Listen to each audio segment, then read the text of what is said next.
Yeah, baby. Yeah.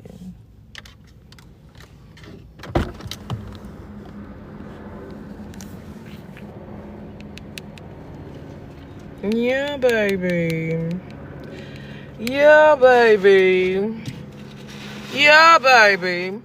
Get on in here. Get that ass in here. I'm gonna leave this right in here in the car. So let me just move this real quick. Leave that right there. Baby. Okay. I thought I would have been back already, but I'm not. So I'm just getting out the car, but y'all be fine. Y'all be fine. I'm gonna just take you through the little process. You know, we moving and shit, big moves, big moves. Everybody here for the announcement. That's what you really here for. We here for a couple things, but everybody really here for the announcement. You really here for the announcement, period. So go ahead and put me on your timeline. Go ahead and put me on the For You page or whatever. Thanks. Go ahead and share the live. Go ahead and give me some likes while I get out the car. Okay. All right, so that's going to stay in here. Where my keys at? All right. So I got my keys. Yeah, all of that can stay down here till I come back and get it. Okay, fantastic. I had to go get my little step ladder because, I'm short. All right, let me see. These should be unlocked. Okay, bet. Hey, how you doing? Let me get on the elevator. Okay. Hey. We about to get on the elevator and go on upstairs, baby. Come on now.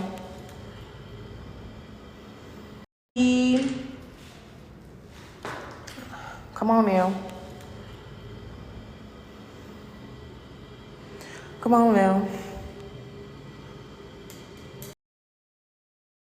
And it's only 3. Come on now. And it's only 3.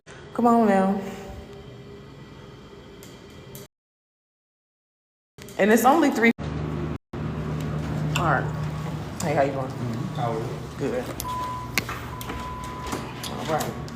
So we're going to go through this little door. Period. Come with me and we'll see that I live in a world of pure imagination. Oh, get the door for me, ho. Get the door. Period. You see that?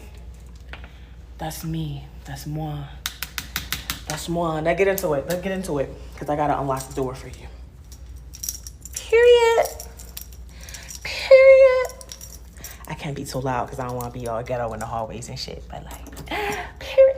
We're going to unlock the door. We're going to unlock the bitch. Ooh, and the paint is looking nice as it's drying. Oh, welcome in, darling. Come on in. Just come on in. Just come on in. Just come on in. Let me shut the door. Come on in. Just come on in. Just come on in. Let me shut the door. Just come on in, baby.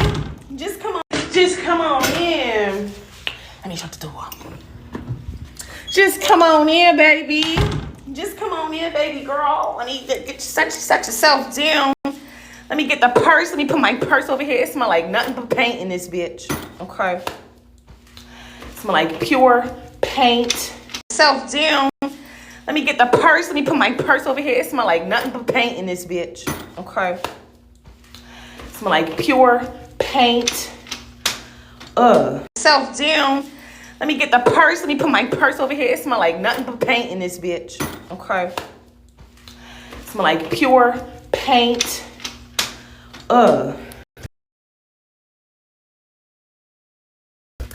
Baby. Get you on a little tripod. Look at that. Look at that. You see me?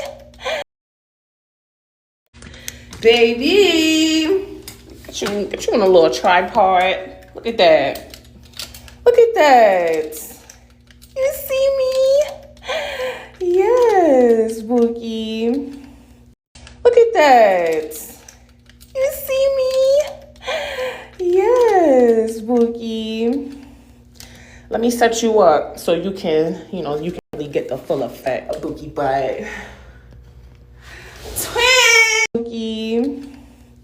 Let me set you up so you can, you can really get the full effect of Boogie butt. Twin!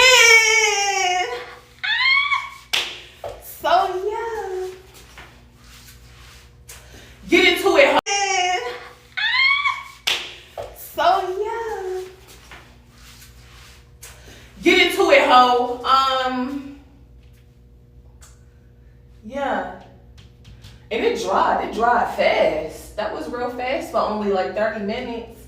Bitch, get into it. Like I said, chill on my outfit because yeah, I look a little rough. I'm covered in paint and shit. But get into the space, bitch. Get into the space.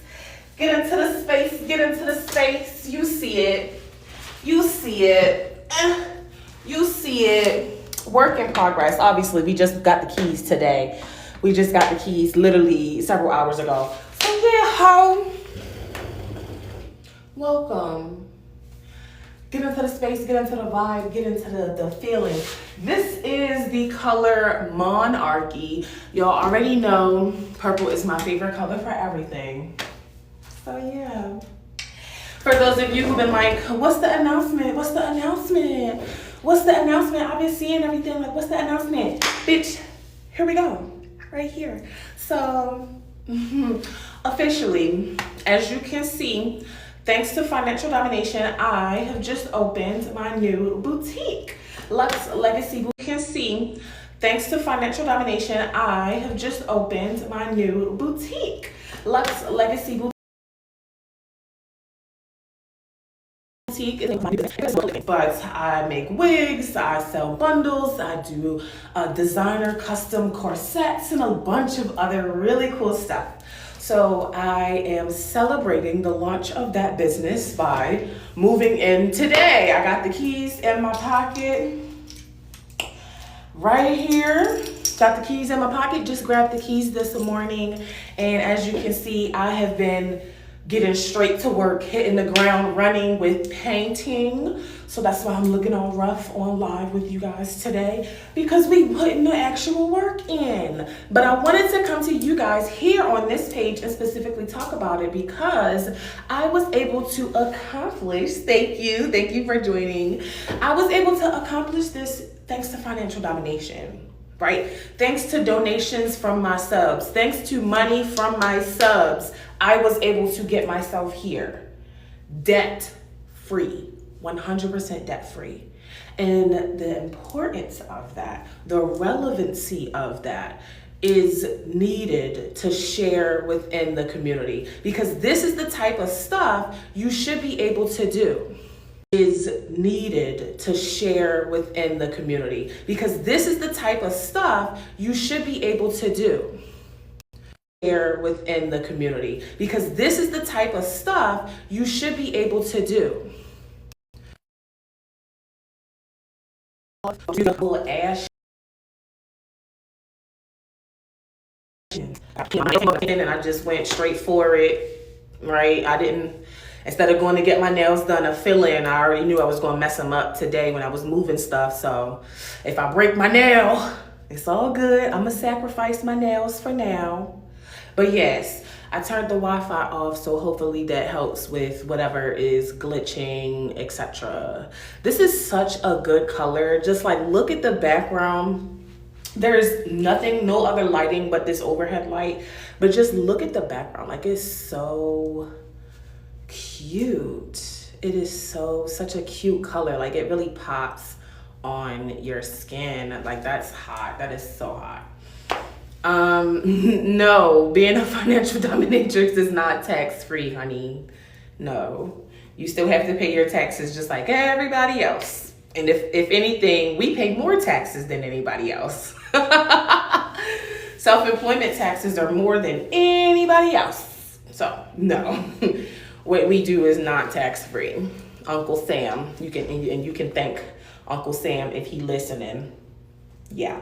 Now, of course, when you are a businesswoman, when you're doing stuff like this, you can still use stuff to your advantage, because with the LLCs and the way that I'm established as a Findom, all of this stuff is going to be write-offs, right? I can write off the rent that I'm paying in here. That I'm established as a Findom, all of this stuff is going to be write-offs, right? I can write off the rent that I'm paying in here. I can write that off on my taxes. I can write off the paint supplies. I can write off the phone that I'm using, paying in here. I can write that off on my taxes. I can write off the paint supplies. I can write off the phone that I'm using to talk to you guys, because I'm using that for business. So I can write off a bunch of different things on the phone that I'm using to talk to you guys, because I'm using that for business. So I can write off a bunch of different things on my taxes. But do I still have to pay taxes? Yes, of course. Right? Self-employment tax. Self-employment tax is like 15% and some change, y'all. If tax. Self-employment tax is like 15% and some change, y'all. If you don't know that part, if you still questioning that part, that's definitely a really big deal. I help my students out with a lot of. If you don't know that part, if you still questioning that part, that's definitely a really big deal. I help my students out with a lot of different things, but as far as tax, I usually leave that to the professionals. But yeah, absolutely, you got to pay taxes. And with a lot of different things, but as far as tax, I usually leave that to the professionals. But yeah, absolutely, you got to pay taxes. And we typically pay like 15%, 15 and some change off of self-employment. And that's with the LLC or with an S Corp. So you can't get around paying taxes. However, you can get around starting a business using credit, right? You don't have to go into debt to start a business. And that's the whole point, because that's how I'm here, without using credit, without going into debt. Just pure cash flow. Pure cash flow. So yes, we got some furniture downstairs that I'm gonna be moving in here once I finish painting everything, or once I finish painting for the day at minimum. I'm probably gonna have to do a round 2 and get some more paint. But I also already have some supplies coming and stuff like that that we ordered last night before we got the keys. So this is going to be a really unique space, you guys. This is going to be a really unique space. We are based in Baltimore. We are in the Woodlawn, Windsor Mill, Baltimore, Maryland area. And you guys, it's not open to the public yet, but you guys will be able to come visit me here for all of the magic that is me. But like I said again, this is for specifically my boutique. I own a boutique as a Findom. Magic that is me. But like I said again, this is for specifically my boutique. I own a boutique as a Findom. I own a boutique, and this is the space that I'm going to be using for that boutique. So I am really, really excited. Honestly, I'm just like buzzing. My energy is like all over the place because I'm just riding this high. This has definitely been a long time coming. Certainly a goal, and I'm not going to cry. I told myself I wasn't going to cry today. I might cry tonight. Anyway. But I told myself I wasn't going to cry. But this is definitely a long time coming. This is certainly a goal, a dream of mine that I've had for years. I mean, even prior to financial domination, a dream of mine that I've had for years. I mean, even prior to financial domination, like I've always wanted to own a business, own a storefront, own a boutique. So the fact that I was able to then accomplish that through financial domination, and then again, without going into debt, without needing to take out a bunch of loans and do a bunch of crazy stuff like most people have to do when they start a business, like I've done in the past with other businesses, like the words can't even explain that type of feeling. So it is a blessing to have, for sure, as someone who's been in this industry for 7 years, able to accomplish hitting 6 figures way before 7 years, but now moving into the 7-8 figure range, owning businesses. Wow. I just feel so lucky. The universe is blessing me and protecting me. But I'm here to answer your questions. I'm using this opportunity to answer you guys' questions and to show you as proof, right? The proof is in the pudding. I am the proof. My students are the proof. The testimonials are the proof. The reviews that you'll see about me are the proof. But I, again, am the proof that things are accomplishable in financial domination. It is possible for you to make 6 or 7 figures. It is possible for you to have subs that are investing in you and investing in you long term so that you can create opportunities like this, so that you can establish other businesses, other streams of income for yourself. It will connect back to financial domination because, again, in this boutique, and I'll be here making wigs and corsets and all of this stuff, my community will be still you guys, still fellow doms, still fellow creators, right? I wouldn't be out here making corsets for normal people. It's people in our community, plus size girls in our community, people who are thick like me who need those quality corsets or need better quality wigs. Because I done seen some of the girls with the syntheticas, okay? And when you're making money as a dom, this is this kind of stuff that you need to invest in. Your clientele, your audience as a dom by default will always be like men, gentlemen, stuff like that. But you would be remiss if you don't also reach out to other women in your industry as well. Not from the sake of teaching classes, because everybody doesn't need to be teaching classes. Some of the discrepancies and the issues that we have, the oversaturation that we have in the market is because everybody wants to teach classes when they realize how hard it is. They think teaching classes would be easier. I'm sure I do make it look easy, but it's not. So we don't need a bunch of people teaching classes, but that doesn't mean that the other women in your community cannot support you. We have doms who've started press-on businesses and doms who've started makeup businesses, cosmetic lines, skincare lines. I am literally opening a boutique. I've already been selling hair for years and stuff like that, but those things are also an investment in the community as well. So when you are smart about it, and you have an audience and you have that community that backs you up, it is only to your benefit, your greatest benefit, to continue pouring into that community in that way. So, I'm so overjoyed at your success. Hey, thank you. Into that community in that way. So, I'm so overjoyed at your success. Hey, thank you. Thank you. Because the reality is we can all win. We can all accomplish this. We're not in competition with each other. It doesn't have to be about, oh, this person has it and this person does not. We are all winning together. My wins are your wins as well. Because again, like I said, when you carry yourself with that high priestess energy, when you win, you pour that back into the community and that helps more people win. So when everybody wins, we all win. This is a $1 billion industry. Billion with a B. Billion with a B. Billion with a B. Okay? So it's more than enough money to go around. And money at the end of the day is a construct, because if they wanted to print more money, all they would have to fucking do is click print on the printer and print some more money. So we are not in competition. When I win, you guys win. How does one become a student? Information about that is in the link in my bio. Information about our classes, our membership, how to get coaching, how to access our textbooks, how to access our in-person events. We have an in-person event coming up in January in Washington, D.C. How to access all of that information is in the link in my bio here on TikTok. Are you strictly online?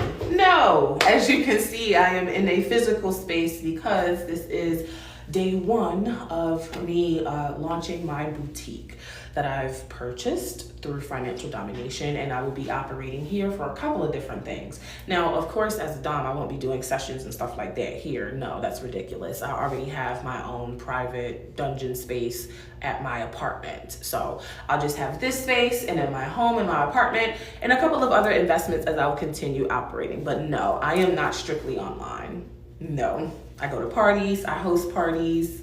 I love what I do. Now, if you are new, I definitely wouldn't suggest just jumping out there and doing everything, you know, going to parties and stuff like that off the rip, because again, you want to be really strategic about everything that you do. So if you are completely new, you need to be strictly online simply because you want to build up your credentials, you want to build up your social media, you want to build up a brand for yourself so that when you do go out to parties or you do go out to events, there's a demand for you to be there. People will know who you are when you step in the room. People will literally show up just because you are going to be there. And then let's say, for example, if somebody asks for your business card, you have a social media page that you can take them back to that will continue helping you make money from that person or continue building up your business or your empire. So you really want to move strategically. If you're brand new, I would suggest starting online before you feel, comfortable with branching out and doing stuff in person. And that's really important because a lot of people, again, during the pandemic, used to bash girls that only did stuff online, like, oh, you're not a real Dom because you only do stuff online. But then when the pandemic hit and nobody could do anything in person because, again, we had to be in the house, all of those Doms who used to shit on online girls like, oh, you're not a real Dom, they wound up going out of business. They wound up going broke. A lot of girls were really, really struggling because they didn't know how to operate in the online world at all. They had only done in-person stuff. So then when it came to now, how do I make passive income online? How do I continue money online? How do I build up the in-person clientele? How do I take them to the online world? They couldn't do it. They still can't do it. Some of those people are still struggling to this day because the online space is a completely different avenue. And when you master this one first, those people are still struggling to this day because the online space is a completely different avenue. And when you master this one first, it benefits everything else.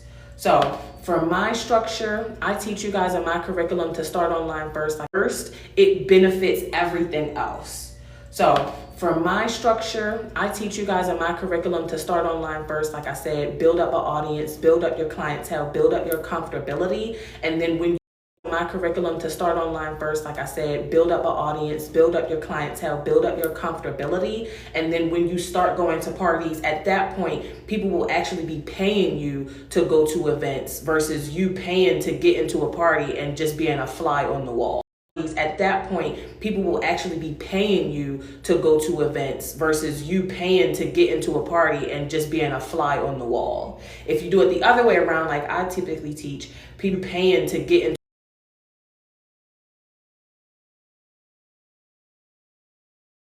into a party and just being a fly on the wall. If you do it the other way around, like I typically teach, people at that point, people will actually be paying you to go to events versus you paying to get into a party and just being a fly on the wall. If you do it the other way around, like I typically teach, people at events will pay you to host these events, or they'll put you on flyers, right? And have a whole bunch of party promoters dedicated to this event, and that's going to work better in your favor.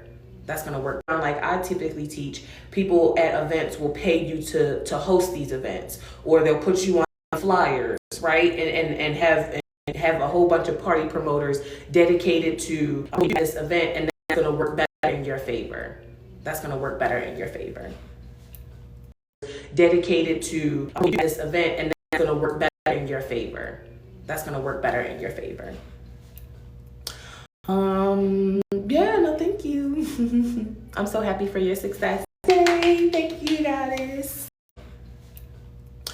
Yeah, no, thank you. I'm so happy for your success. Yay, thank you, guys.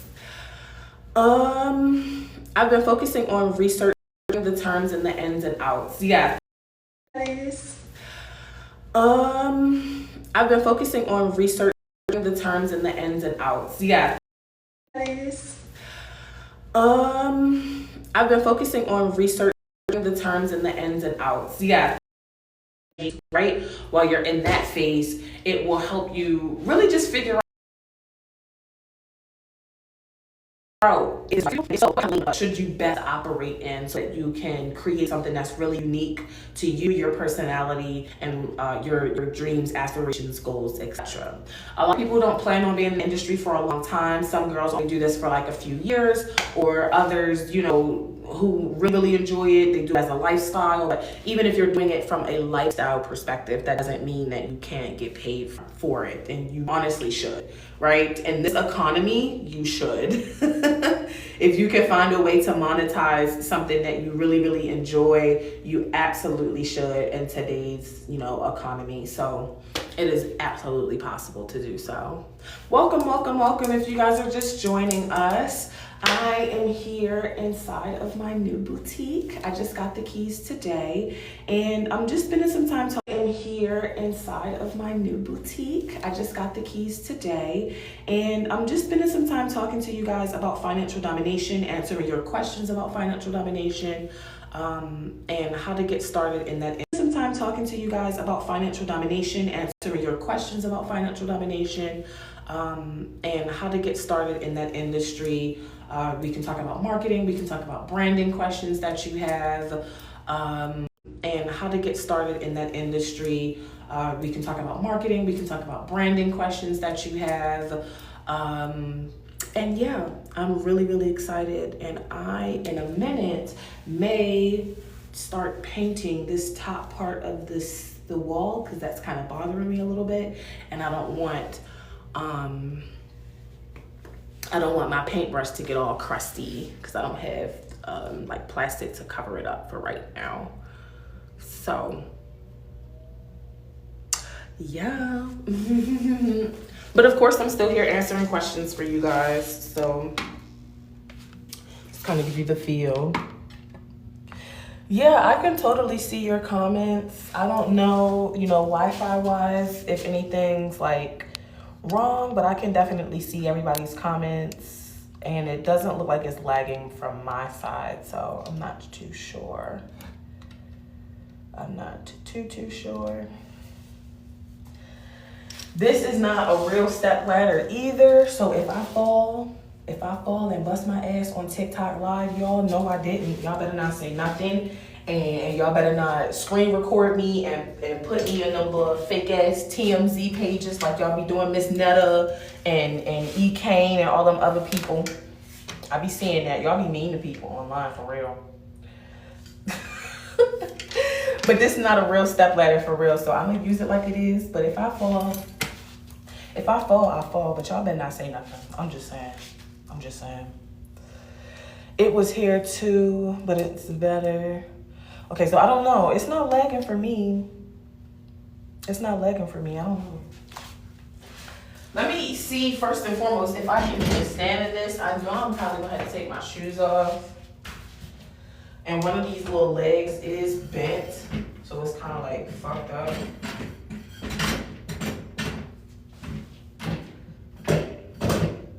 Yeah. Ooh. Now I'm scared. Okay, don't do it. And this part is dry, so let me just.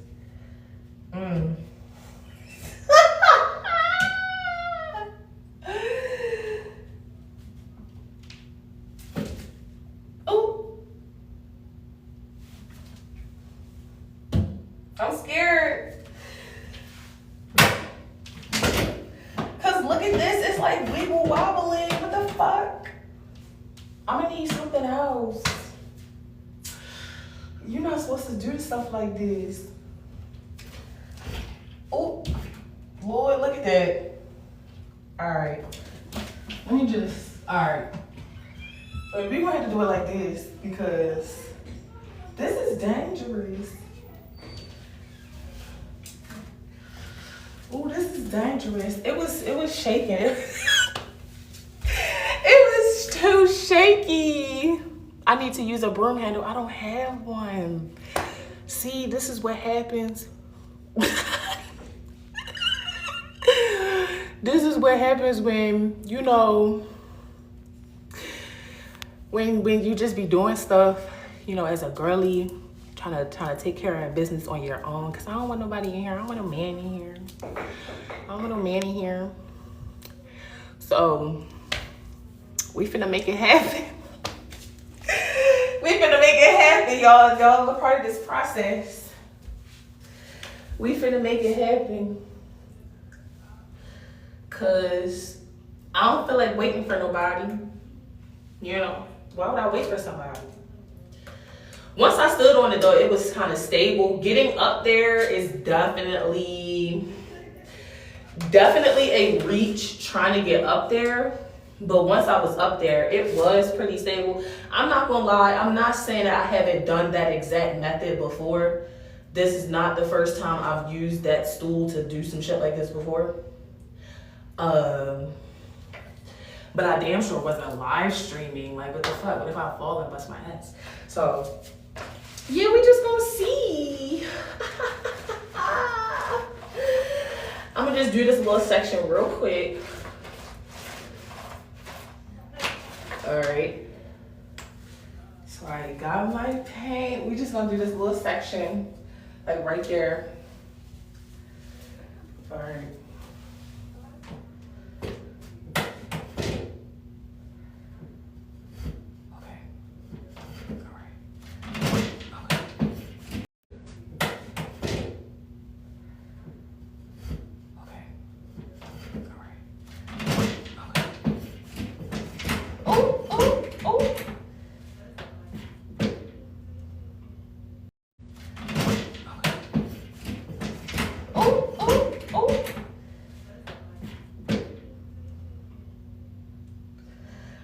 All right.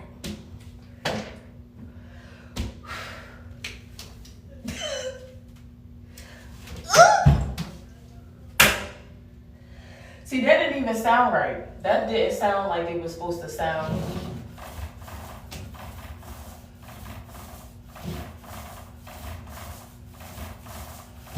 And I don't care about the top little part at the ceiling because I'm actually going to cover that up.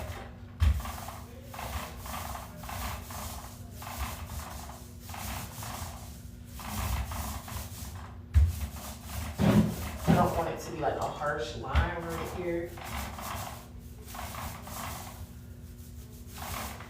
I don't want it to be like a harsh line right here.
Okay.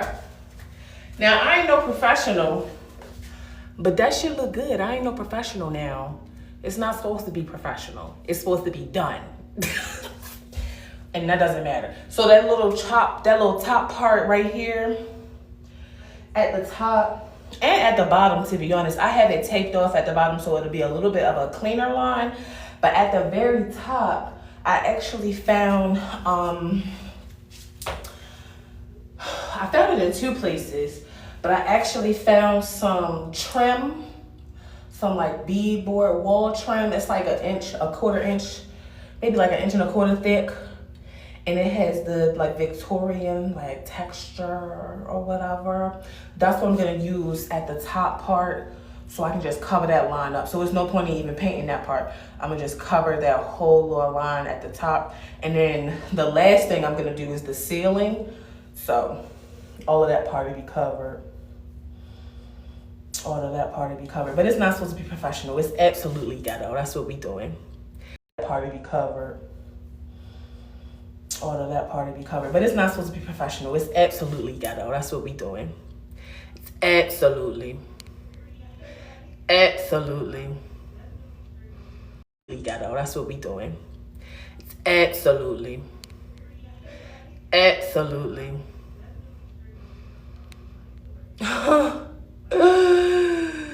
yeah.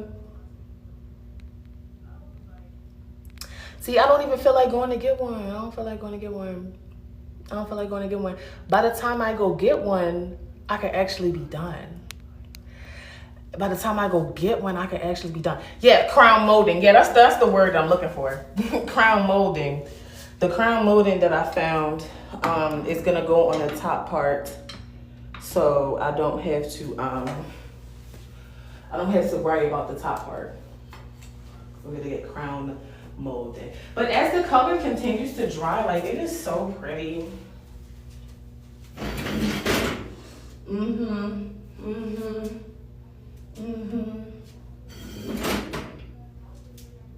Yeah.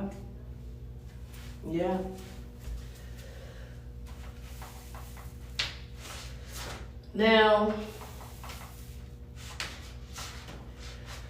the only part I'm really concerned about is the middle of the wall, because I don't have the other wall to like hold on to.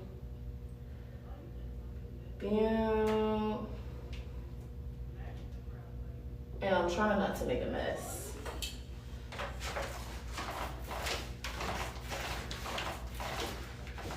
Down. Okay.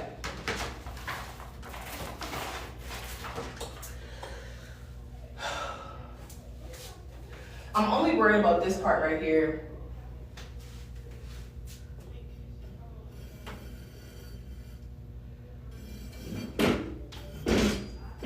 Really?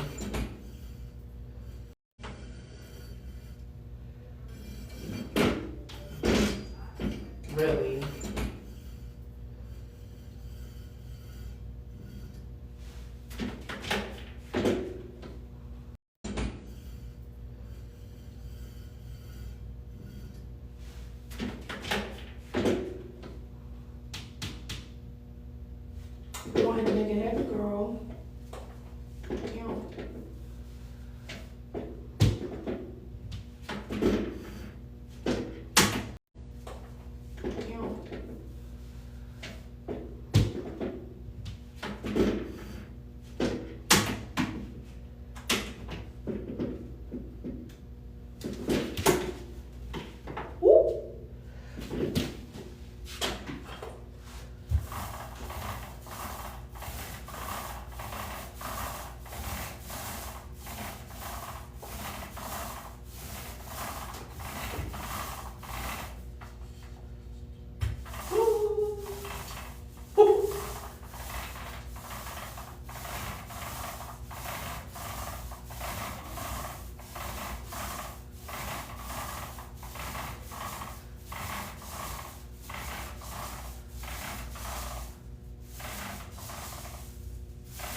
Okay.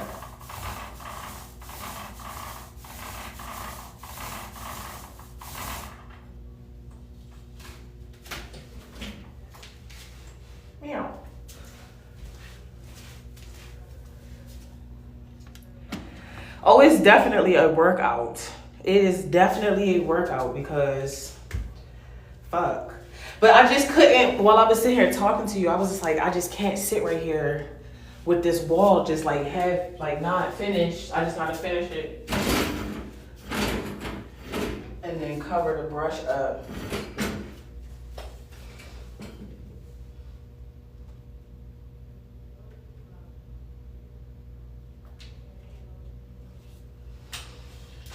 So at least now to be done, and I can cover up this little brush with the plastic that it came in so that it won't be all crusty musty when I'm ready to do the rest of the walls.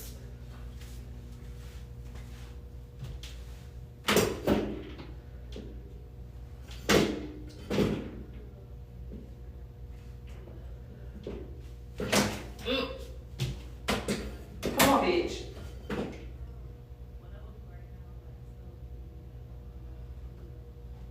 Come on, bitch. Oh. Just the last time. Let's go. Oh, yeah.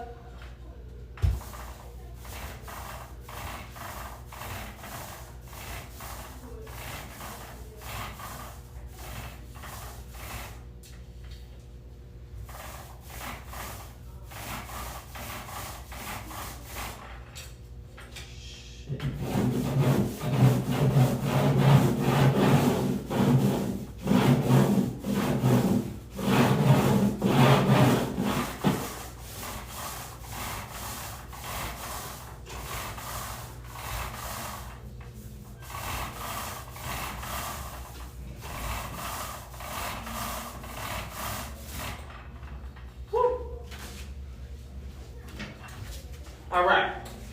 Now get a little piece of plastic.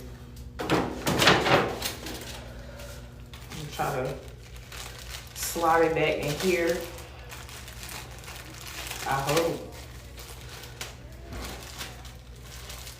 hope I can slide it back in here. I might have to cut it and wrap it.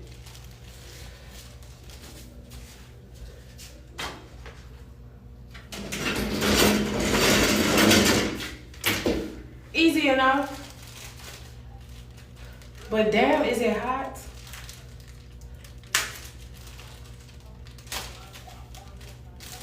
Yeah, I'm gonna have to cut it and then like tape it up. Tape it around. What am I, oh, I didn't bring it.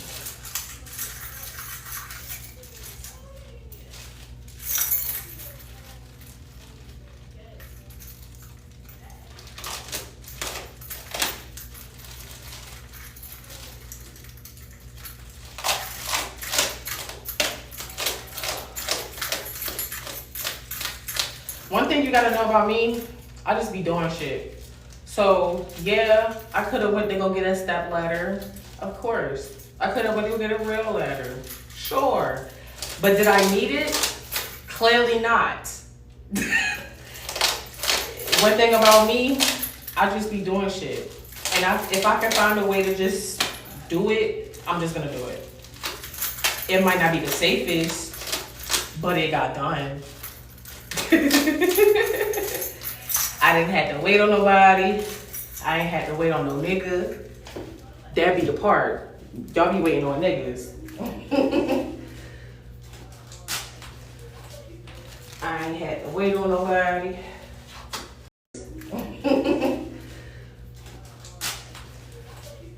I ain't had to wait on nobody.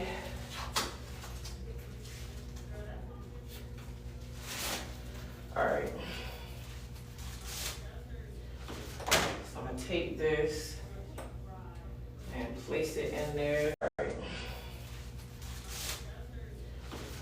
So I'm gonna take this and place it in there just like that. And cover that hole right on up.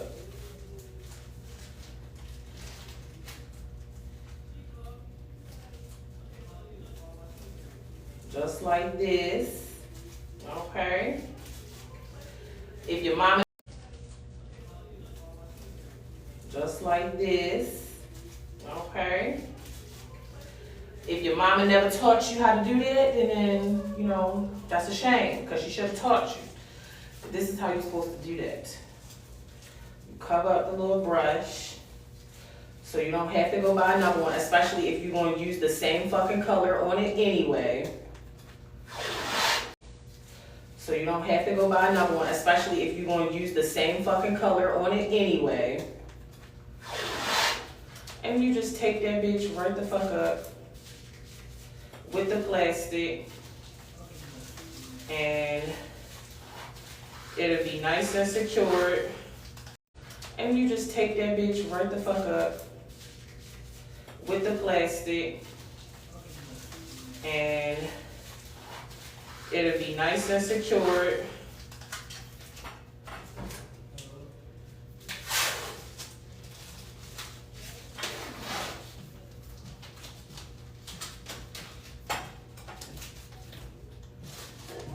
Just like that.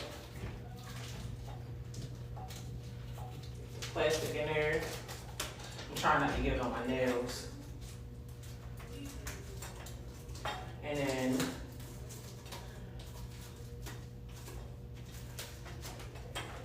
I'm gonna slide this part out.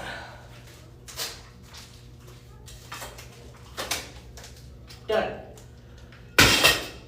All right, now that's good. This little last part right here. I don't know how I did this. I don't know how the fuck did this get tangled up like this.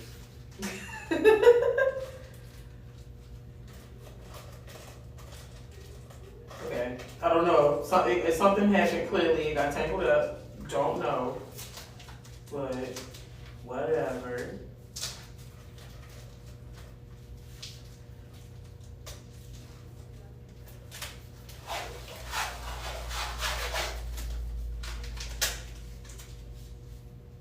Done. Now I could save this or I could throw it away because it was only $4, but I'm gonna save it. So like I said, when I'm ready to paint for the rest of the week, that is already ready. But the good thing about it was to get the work done using as few products as possible, because I'm knowing that I was gonna do it by myself. So this was $4. That paintbrush was another $4. This was $4. That paintbrush was another $4. This one I can actually throw away because it's bone thin and it wasn't. This one I can actually throw away because it's bone thin and it wasn't the whole actual tray. Most people get like the metal tray and then they put this little 99-cent one inside of it. The whole actual tray, most people get like the metal tray and then they put this little 99-cent one inside of it so the metal part doesn't get dirty. But you can use this plastic tray for 99 cents and then throw it the fuck away. So the point of it was to use as few products as possible. Let's see. As far as this paint, it's really nothing in here. It's like a little bit in here, but by the time I seal this up, like tomorrow, next week, if I decide to paint again this weekend, the little bit that's left in here is gonna be fucking dried to the bottom of it. So this is basically empty. This whole wall got done off of this one can. This one can was like $17. So 99 cents, $17. Actually, I'm gonna keep this, but it was $4. I'm gonna put it in here for now. And so was this one. Now I'm gonna keep this key, this little key for opening paint, because you never know what else I can use this for. So I'm gonna keep this. This little key for opening paint, because you never know what else I can use this for. So I'm gonna keep this. And yeah. This is the top to the paint pan and a scrap towel. So I'm gonna fold this into itself so that any wet paint on it is not touching the floor. And I'm gonna roll this bitch up in here and move on with my life. Done. 20 bucks, one wall. What time did I come in here? I came in here to get the keys at like 9, maybe 9:30. It took me maybe 20 minutes to do like the paint, not the paint, the tape line around the wall, because I did all 4 walls. I did all 4 of the walls. Put my shoes back on. And yeah.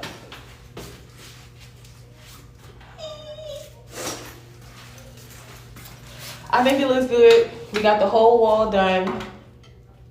I took the electrical thing off so I wouldn't paint over it and give it the landlord special. So once we got the whole wall done, I took the electrical thing off so I wouldn't paint over it and give it the landlord special. So once the wall is completely dry, or that section is dry, but I'm not gonna do it right now. And give it the landlord special. So once the wall is completely dry, or that section is dry, but I'm not gonna do it right now. I'm gonna use this to screw it back in. Now you may be thinking like, this is a fucking hammer. How you gonna screw it back in? Pro tip, as a girly, as the type of girly, that's my type of girly, that don't like waiting for a man to do some shit. Like I said, you don't feel like waiting for a professional to come do it. You can do some shit yourself, okay? Every girly needs a little toolkit. So you gotta take this little hammer, but look, bitch, Inspector Gadget, unscrew the bottom and it's a screwdriver.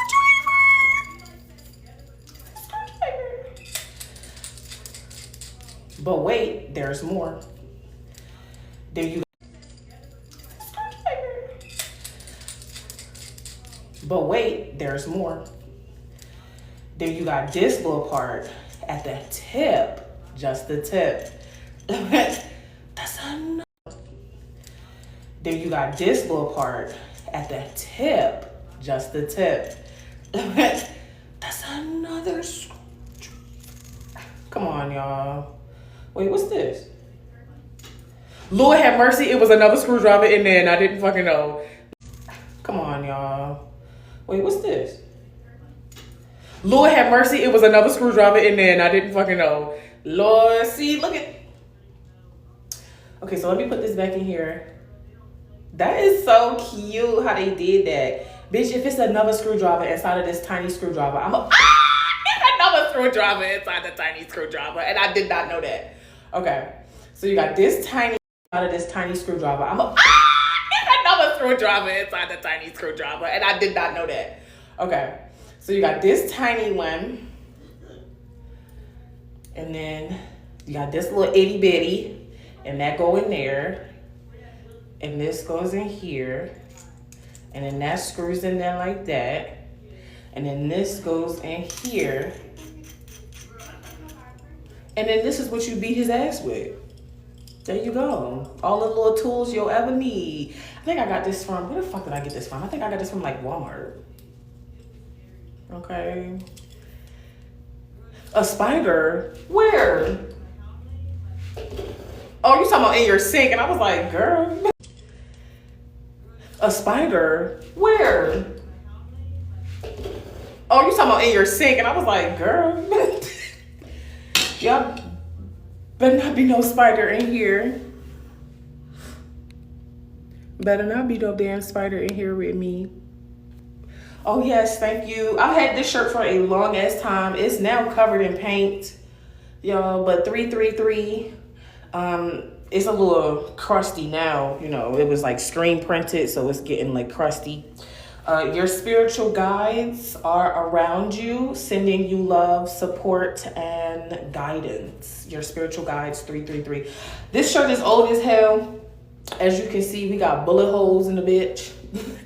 This shirt is old as hell, but I actually bought this from Shein.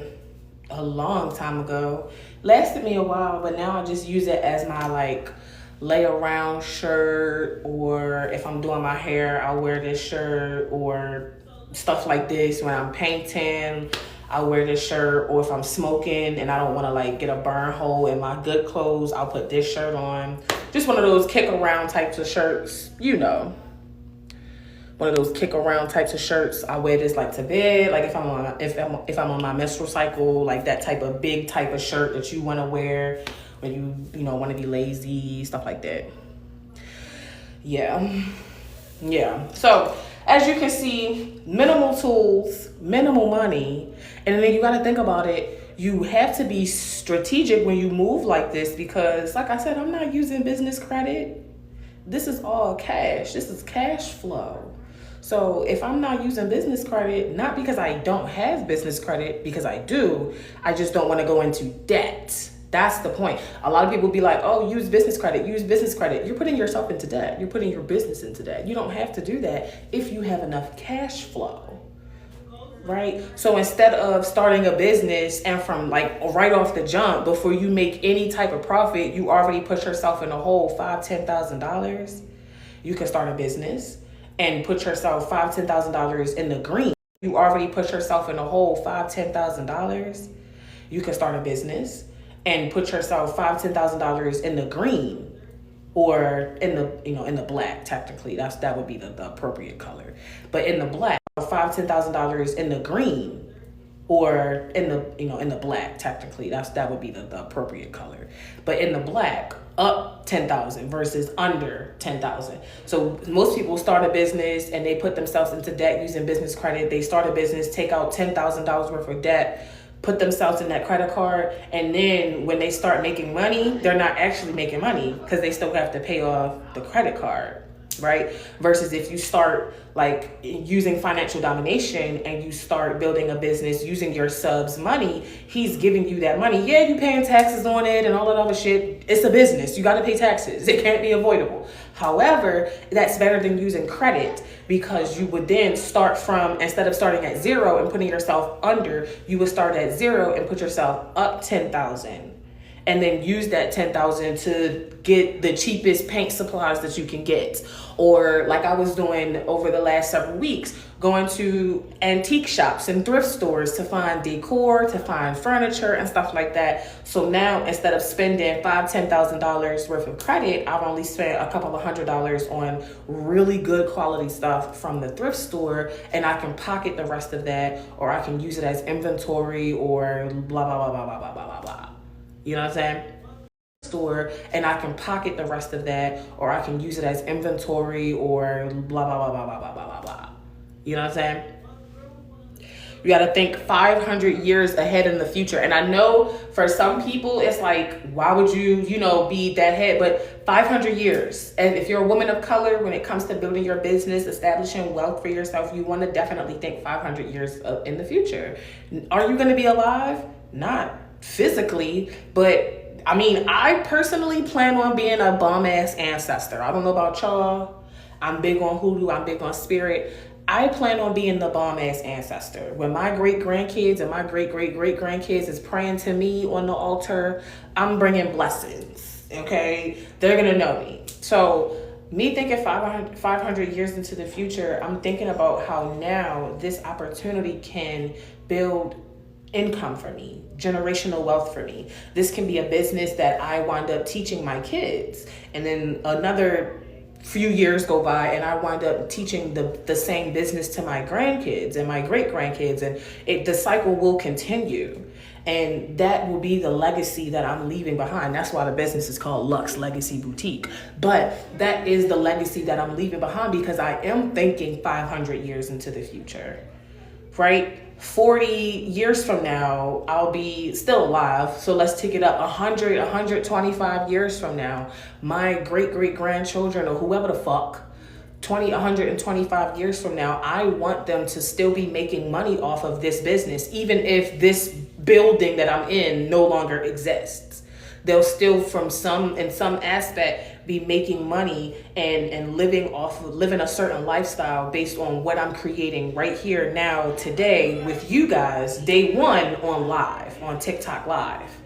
Right? You see my great grandkids 40, 50, 60 years from now, you'll be able to say, I remember when I met your great grandmother several years ago, and I've talked to her on live about how she was creating all of these things so that she could take care of you in the future. And now look at y'all. Thriving, alive, silver spoon babies, trust fund babies. That's important to me. Because other people think about that kind of stuff. Other communities have been given a certain level of privilege to accomplish those kinds of things.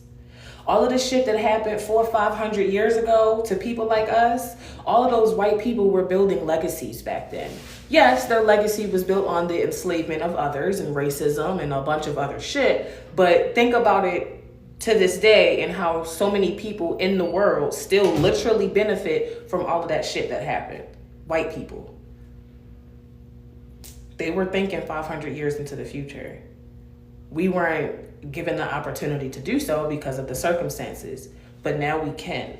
So if you can, you need to be doing it.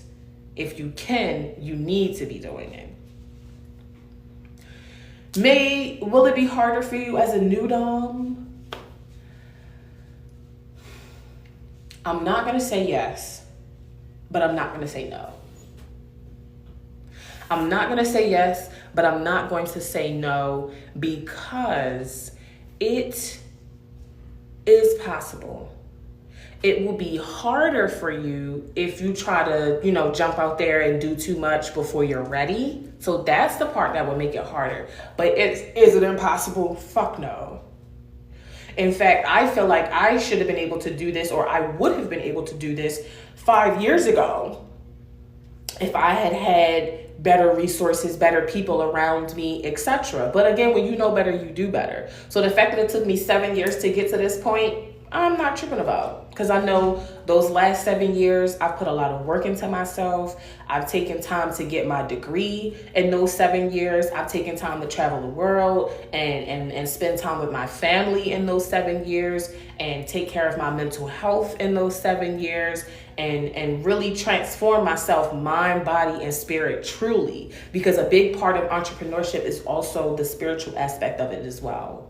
Everybody talks about like manifestation and like positivity and like manifest this, manifest that. But there's still a lot of shadow work that has to be done as a part of your manifestations as well. You don't just do the ritual, light the candle, have the vision board and say, boom, my manifestations is finna hit. No, you still sometimes have mental blocks. You still sometimes have spiritual blocks.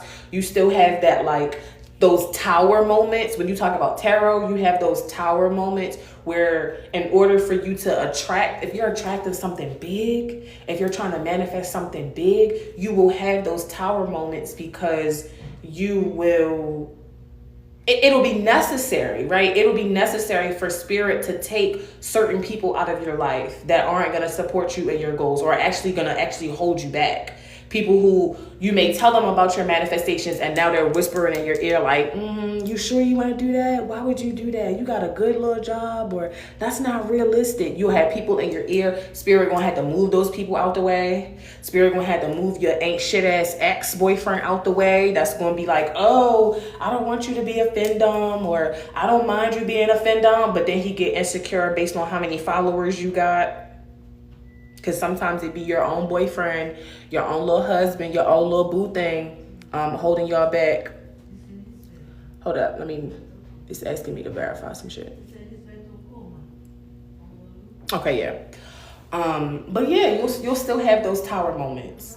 And all of that is preparation for what you're manifesting. But some people, they don't see it like that. It's like, oh, this is a tower moment, or oh, I was supposed to be manifesting $10,000, but now I just got fucking fired.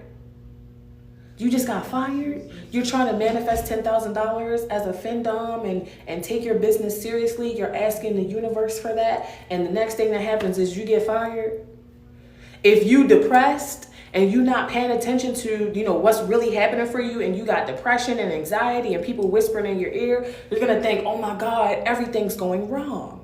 And you may lose the opportunity that you have by not taking advantage of the opportunity that was given to you. So if you depressed, you got people in your head, you're not going to see, okay, I just said I wanted to work for myself, and now all of a sudden I'm getting fired. You're not going to see this as spirit just literally gave me the freedom to go ahead and pursue this Monday through Friday full time, and they just put a fire under my ass to do it faster, so now I can actually focus and bring this money in.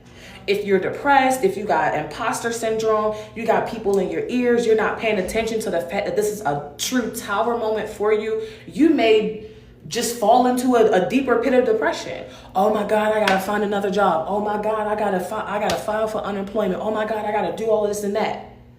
And then you may never get around to actually manifesting that $10,000. How do you know that that's not an opportunity for spirit to say, you know what, you said you wanted to manifest $10,000, this job was getting in the way, or this boss was gonna get in the way, right? This boss was about to give you a bunch of hours that would have took more time away from you being able to build your business. Now you don't have to go to that job no more. And now, because you don't have that fucking job, you really need to prove, because that's how spirit be trying to play with you sometimes. You really need to prove that you really want this shit and go ahead and get it out the fucking mud. Because they just gave you the opportunity. They gave you the layup. You know what I'm saying? Like a basketball turn. They gave you the layup. Now it's your turn to go ahead and alley-oop that bitch into the hoop. You either going to do it or you not. And sometimes people get scared. And that's the reality, right? Owning a business is scary. Do it or you not. And sometimes people get scared, and that's the reality, right? Owning a business is scary. Taking risks as a business, putting yourself out there, that is scary. That can be really scary, but that does not mean it's not worth it. It doesn't mean it's not worth it. Especially when you are very in tune with yourself from a spiritual perspective. I really think the spiritual part is a big part of entrepreneurship, because otherwise, this shit is not easy. Because if everybody was fucking doing it, everybody would be fucking doing it, okay? This shit ain't just easy peasy. This shit is a lot of hard fucking work. So, yeah. Wait, hold somebody. I read your book, The New Jane Crow. Oh, yeah. Yay. So, yeah, I really do like The New Jane Crow, because it's not, the reaction that I get from people is always like, oh, I wasn't expecting it to be like that, especially from men. Oh, I wasn't expecting it to be like that. And they always wind up feeling like so ashamed of themselves. And I love that. But it really is an eye opener. It's not meant to be a long piece or something like that, but it's ashamed of themselves. And I love that.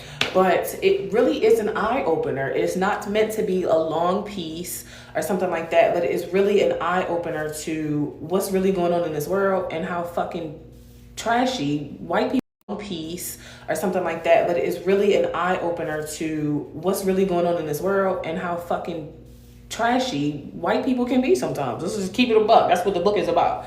So I'm really excited because fucking trashy white people can be sometimes. Let's just keep it a buck. That's what the book is about.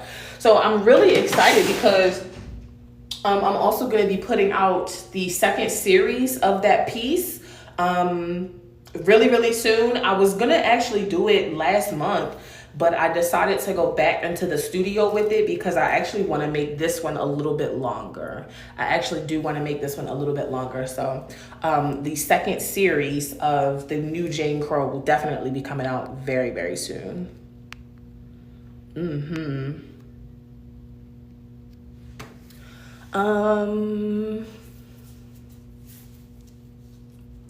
I pulled the card Black Hermit.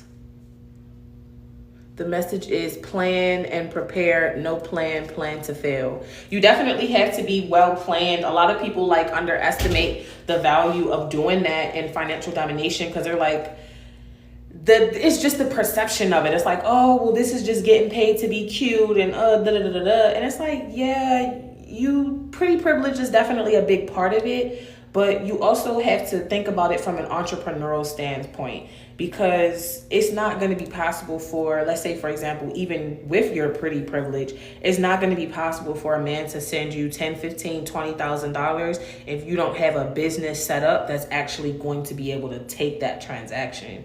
Yeah, you can move that money through Cash App, but that's going to be a nightmare.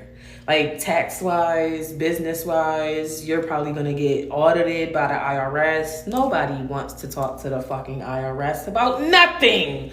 So if you don't have the proper structure, like how are they supposed to give you the money? They can't give it to you in cash. What if he live on the other side of the country? He not about to send you $30,000 in the mail. That's ridiculous. Nobody does that. And again, if you got a Cash App or a PayPal, people try to do it under the radar, and that's how so many girls, and I've done it myself, and I've worked with over 5,000 people. Like I've seen it happen. That's how girls wind up losing their accounts. So let's say you don't have a structure set up and somebody does send you $15,000, $20,000 and you got a personal Cash App. You're not paying no no taxes. You ain't got no documentation. You just under the radar. Your account is going to be frozen with all of that money inside, and you will never get that fucking money because it's going to register as fraud. You're never going to get that fucking money. Even if you really legitimately earned it, you have no documentation to prove that you are a legitimate business. You're under the radar, right? They're going to freeze your fucking account.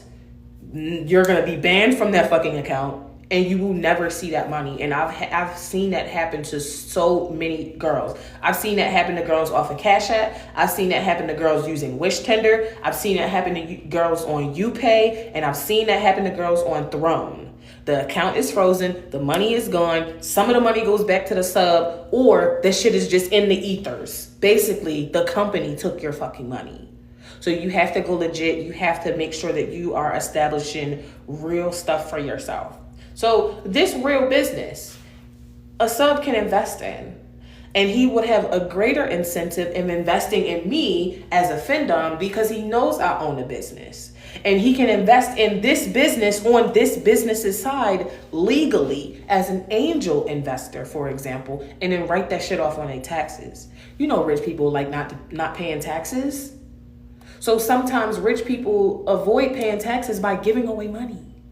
Because in giving away that money, they can write it off and get money back from the write-off of actually spending money. Rich people think when it comes to making money, rich people think from a totally different perspective. They are not selfish. They don't penny pinch. They're not Mr. Krabs with their money. Rich people will spend money in order to make money and save money. So let's say, for example, sometimes this has happened to me before, where a sub has a certain amount of money he's supposed to spend every year as far as his fiscal budget for his business. And let's say that fiscal budget is $100,000, but the fiscal year is right around the corner, and he's only spent $80,000 out of this $100,000 limit. In order to make sure in the next fiscal year that he continues to get $100,000 in funding or more, he has to spend the full 100. Otherwise, if he only spends 80, the next fiscal year, they're only going to give him $80,000, depending on the source of this income. So me doing him a favor and saying, hey, I know, we, just building a relationship, I'm your, Dom, and we just getting to know each other.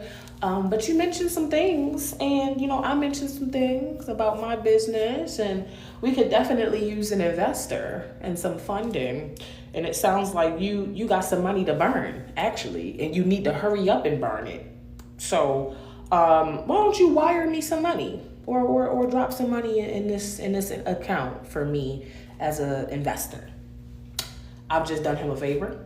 I just made him more money because, again, next year he'll be able to say on the fiscal documents, yeah, we spent $100,000 this year, and I donated some of that money, and we can write that off. So now next year when you give me more money, and this is him talking to whatever source, we need now, let's say $150,000 because $100,000 wasn't enough, right? I've now done him a favor, professionally speaking, by taking his $20,000 as an angel investee. And of course I'm up $20,000 because now I've got $20,000 debt free, loan free, thanks to a sub. I don't got to pay the money back. I don't got to sleep with this man. Because again, I'm a financial dominatrix. I'm not a sugar baby or a prostitute. I'm not any of those things, so I don't have to sleep with him. I don't gotta pretend to be romantically interested in him. I don't have to marry this man. I don't have to talk to this man if I don't want to, right? That's business. And when you think about it as a business, bitch, you can be untouchable. You can be untouchable. You're gonna be untouchable.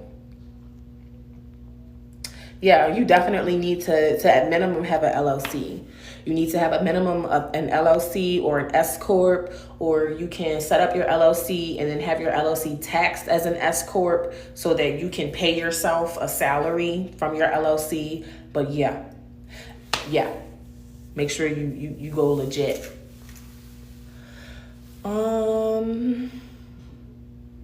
QuickBooks is definitely good. So she was talking about processing payments for a business that she currently, pays taxes on through QuickBooks. QuickBooks is good, but it's plenty of other services. QuickBooks is not the only folks who are doing bookkeeping services for you in that regard. But if you are going to set up an LLC, get a business bank account, stuff like that, we have plenty of resources for students, already, but,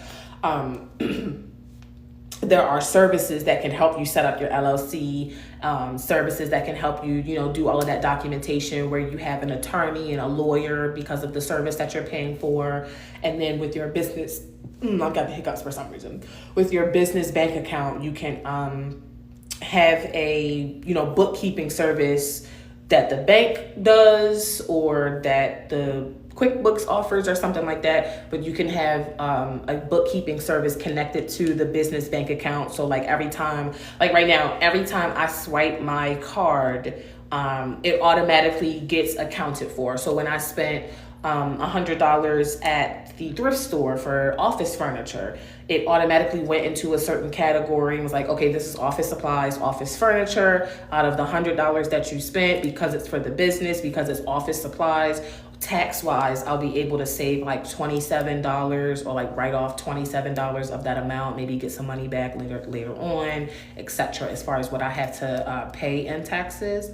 And it automatically does that for me, so that I don't have to worry about that shit. But when it comes to filing taxes, I'm not going to do that either. I'm just going to give it to the service provider and let them figure that shit out. Because I'm not doing that. All of that.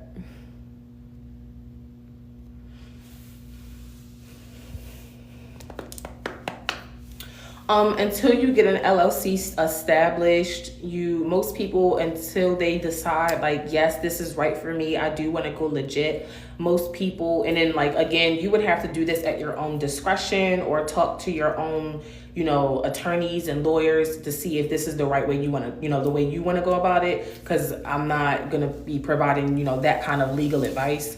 But most people, before they decide like, yeah, this is the right thing for me, I'm really passionate about this, I do want to go legit, most people sign up for third-party platforms like OnlyFans, I Want Clips, stuff like that, Loyal Fans, and they just, sign 1099 documents and they file taxes like under personal taxes based on the income that they're making. So like if you had a Night Flirt account, Night Flirt does not report your income to the IRS until you make over $20,000 in a year. And then again, take that how it resonates and talk to a lawyer at your own discretion. But Night Flirt, for example, for you to talk to people on the phone, they don't report your income. It's 1099, but they don't report your income until you make more than $20,000. And then they send you the documents. And typically, if you don't have an LLC, you would file the taxes under personal income, which is not advisable because they're going to tax the shit out of you. And then the whole point of doing it is so like, for example, if you did have an LLC from the jump and you were on a platform like Night Flirt, and let's say you did make $20,000 in a year, and then over the span of that year, you use that money to pay for your phone bill and your Wi-Fi If you were smart and you had an LLC from the jump, you could have written off your phone bill or written off the Wi-Fi because you were using those things as a part of your business versus just paying personal taxes on $20,000, getting the shit taxed out of you and not being able to write off anything. And you're just eating the government's just eating your fucking money. So that's why it's important to establish yourself with the right business plan, with the right marketing strategy from the jump, because you can move with intention from day one. And it'll save you a lot of time, a lot of heartache. If you are brand new, what would be a way to receive payments? So a more professional way to receive payments outside of like using a business Cash App page or something like that would be to use those third-party platforms like I Want Clips, NightFlirt, etc., because they allow you to receive tips on there. And then again, your income is, connected to that tax document. So it would be about creating your own website and having your own checkout portal and that kind of stuff, which does take some time and a lot of money, or using a third party like I Want Clips where you're already selling, pay-per-view content and you have the ability to accept tips on that platform. So that way all of your income is going under this one 1099 document or something like that. And again, the whole reason for doing that is so that when tax season comes around, because you do pay fucking taxes, you're not getting audited by the IRS, or you're not paying way more than you need to be paying on your taxes. Because again, self-employment tax is 15%. You think working at your 9 to 5, when they take them 6% out of your checks, you think that's a lot? You think that little 6% that they taking out of your checks every 2 weeks at your 9 to 5, you think that's a lot, ho? Wait till you become self-employed and you actually start making money. We pay 15% compared to the 6%. We pay a lot in fucking taxes. So unless you want to get beat over the fucking head for no reason by Uncle Sam and you want to be Uncle Sam's fin sub, right? You want to be a sub for Uncle Sam and give him all your money. You need to go about it the right way and save yourself from heartache and stress. Yup. Filing under sole proprietorship is the same as having an LLC. As an LLC or single member, you would be a sole proprietorship. So just the taxes will still be 15%. And then you can, elect to upgrade at some point and have your LLCs taxed as an S corp or whatever, but it's still going to be 15% any way you cut it. It's still going to be 15%.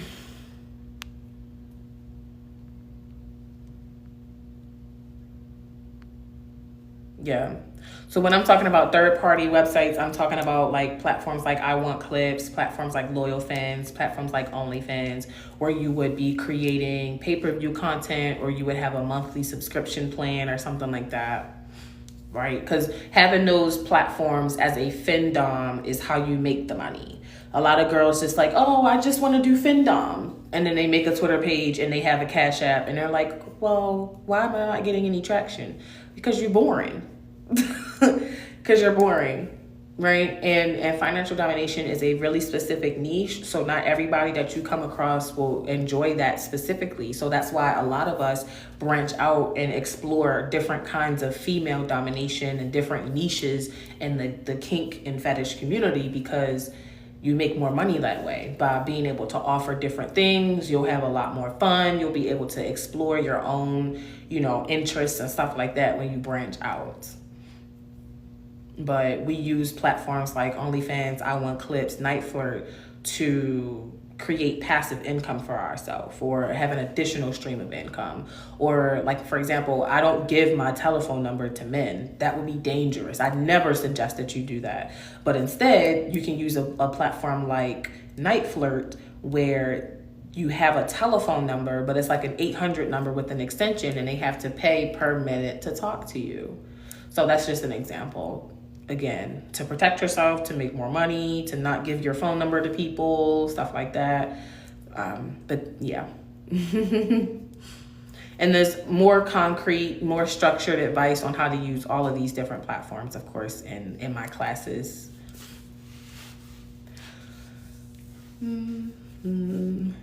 I would say, you should establish your LLC as soon as possible, so that you can take advantage of the, like I said, tax incentives and stuff like that. But if you don't, while you're planning out your business plan, you don't see yourself doing this like seriously, you don't see yourself doing this for a long time, you establish an LLC just to turn around and have it closed or something like that, I would spend a lot more time in the business plan phase, just really figuring out if it is for you, like what avenues are you going to get into, what your marketing strategy is going to be like, because it is a lot of work to do this.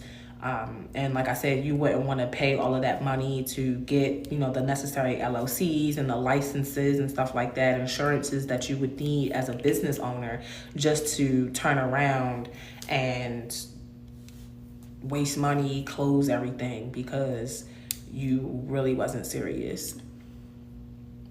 But getting an LLC, like how long it takes depends on your state. So some states, it takes like 2 weeks to get an LLC. Some states have different time frames, but you can always use like those services that help you establish your LLC so that you can have access to lawyers and people like that.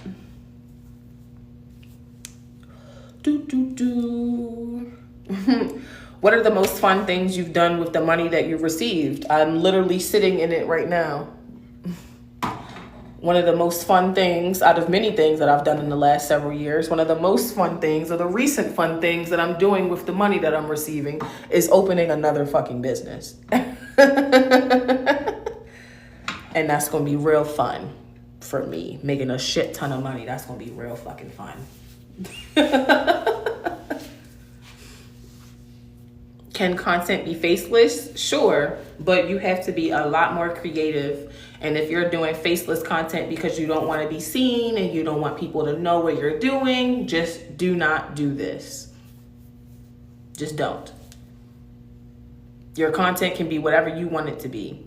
You don't have to look a certain type of. Your content can be whatever you want it to be. You don't have to look a certain type of way to do something. Content can be whatever you want it to be. You don't have to look a certain type of way to do something. It can be whatever you want it to be, but it has to be right for you. Yep. Bong, bong, bong. Bong, bong, bong. Ow, ow, ow, ow. How do you start with absolutely nothing finance-wise? That is a good question. In that case, it comes down to your creativity and your willingness to put the work in and put the time and labor into it. If you're starting a business with literally nothing, it is possible to do so. However, that becomes now your investment instead of having money to take a class or having money to invest in, photography, or having money to start your LLC, right? Now your investment becomes spending a lot of fucking time and effort and energy into figuring out how to get it done. And then what I would suggest, as someone who's done that before, again, because that's what I did when I was in 2017. I didn't have money to, do this in 2024. Again, because that's what I did when I was in 2017. I didn't have money to, do this in 2017 when I found financial domination and all of that stuff. But it's like, it's possible to do, but I would suggest, like I said, after you spend all of that time, you do all of this research, you're putting in that work, the minute you get any amount of money, you need to invest it into coaching. You putting in that work, the minute you get any amount of money, you need to invest it into coaching. You need to invest it into mentoring. You need to invest it into improving your content. You need to invest it back. You need to invest it into mentoring. You need to invest it into improving your content. You need to invest it back into your business in some way, shape, or form. And it doesn't have to cost that much. It doesn't. You can get a bunch of lingerie from Shein and film clips. You can use your iPhone and film clips. You don't have to go out and get a professional camera, learn professional photography and editing like I did. You can use your phone. You can use Shein lingerie. I used to fucking make content in bathing suits because I didn't have lingerie back in 2017 when I was literally like a broke ass lingerie. I used to fucking make content in bathing suits because I didn't have lingerie back in 2017 when I was literally like a broke ass college student. I used to make content in fucking bathing suits. I didn't make excuses. And then I didn't have a room or a space to set up to film content. So I took a wall in my house and I put some fabric on the wall that I got from Walmart, this like sequence fabric. I put that shit on the wall and I filmed clips on this wall. I brought the camera in, you know, close enough so that, you know, the rest of the wall wasn't showing, like you could only see the background. And I had a ring light from Amazon, or I propped the phone up in the window so I had the natural sunlight, a bathing suit, and I filmed that fucking clip. And the minute I made money from that clip, I reinvested it, bought some lingerie, bought, you know, coaching classes, started investing, So start where you are. Don't make excuses about it. Start where you are. But like I said, once you do start touching some money, the first investment shouldn't be, oh, I just made my first. But like I said, once you do start touching some money, the first investment shouldn't be, oh, I just made my first $200-300 off of selling clips. Let me go buy a purse. Let me go smoke. Let me go party. Oh, I just made my first $200-300 off of selling clips. Let me go buy a purse. Let me go smoke. Let me go party with it. The first time you start touching some real money, start putting that into go smoke. Let me go party with it. The first time you start touching some real money, start putting that into, you know what I'm saying? Like if you don't, let's say for example, you want to take my class. The class is $29.99. Say you don't have $29.99, but you still figure out how to get some money. The first time you touch $100, put that into some lingerie, get like 3-4 pieces of lingerie from Shein, and then spend the $29.99 on the class or something like that so that you can continue to grow. But you have to, But you have to be willing to do that. You have to be willing to try. If you're not willing to at least try, you will never get where you really could fucking be if you're not willing to try. So use the situation that you have to your advantage. You know, you never want to put, you know, your business out there or move with a certain sense of desperation. You always want to move like, I'm professional, I got this, I'm presenting myself as a professional, but you have to be willing to try and use whatever resources that you can. I got this, I'm presenting myself as a professional, but you have to be willing to try and use whatever resources that you can around you until you get into a better situation where you can again continue to pour that back into resources that you can around you until you get into a better situation where you can again continue to pour that back into yourself. You really, really can. Yeah, I mean a bathing suit. Like I'm so serious. I could go download Snapchat right now. I could download Snapchat, my old Snapchat from when I was in college. I could go download that, and I've graduated a long ass time ago, y'all. Okay, I'm 28, almost 29. I'm damn near 30 years old. I done had my degree for a minute. Okay, so it's been a minute since I was in college. I could go download that fucking Snapchat app and log in to that account that I had in college and show y'all literal pictures of me being a baby dom making content in a fucking bathing suit. I did not make excuses. It was a one piece, like black bathing suit. So it had, titties out, and then it like had a little bit of stomach out. So it just looked like a little bodysuit, to be honest. Like nobody knew it was a bathing suit. Like they didn't care. But I didn't have anything else. You know what I'm saying? I had just started financial domination. I didn't have corsets. I didn't have pleaser heels. I didn't have toys. I didn't have shit. I had an iPhone, a bathing suit, and a fucking dream. That's what the fuck I had. I had my phone, I had a bathing suit, and I had a bunch of bills that was fucking due, and I figured it the fuck out. With some fabric on the wall from Walmart, and my phone propped up in the window until I could spend some money and get a ring light from Amazon. And then I kept doing the same thing over and over and over. You don't have to look a certain type of way. Now, should you be filming content like this? Probably not. I wouldn't jump on the camera and film a clip in this shirt and then sell it. I wouldn't do that because you're supposed to be selling a fantasy. I look like this because I'm in here painting. I don't need to put my wig on like I usually do and my nice silk robes like I usually have because it'll be covered in paint. So I'm not doing that. But you gotta do something. You have to do something. You have to do something, and you have to figure out what the fuck do I have and how can I use it. You can even do this with nail polish. All of the girlies, I know all of the tricks and all of the trades. I done been there. I done taught thousands of fucking people. I know what y'all do. Most girls, when they first start financial domination, they nervous. They still scared to show their face. So they be like, do I have to show my face? Because I'm a little scared. I'm a little scared. Maybe I'll just do foot fetish. That's how all of y'all go. That's how everybody does it. Don't. I'm a little scared. Maybe I'll just do foot fetish. That's how all of y'all go. That's how everybody does it. Don't sit here try to lie. Don't sit here try to lie.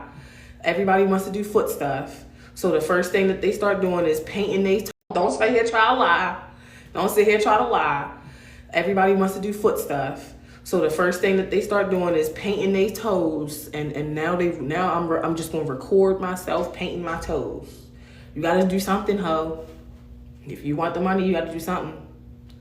You ain't gotta worry about showing your clamshell because that's not gonna get you no money. I promise, ho. If you want the money, you gotta do something. You ain't gotta worry about showing your clamshell because that's not gonna get you no money. I promise you. You put your clamshell on the timeline is not gonna get you no more followers, no more retweets, no more views. I promise you. You put your clamshell on the timeline is not gonna get you no more followers, no more retweets, no more views. So you can go ahead and save your coochie for somebody else. We don't need to see that.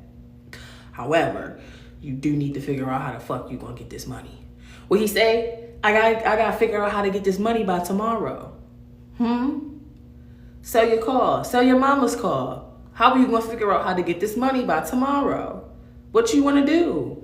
How you gonna get creative? You got a bathing suit, a ring light, and it's tomorrow. What you wanna do? How you gonna get creative?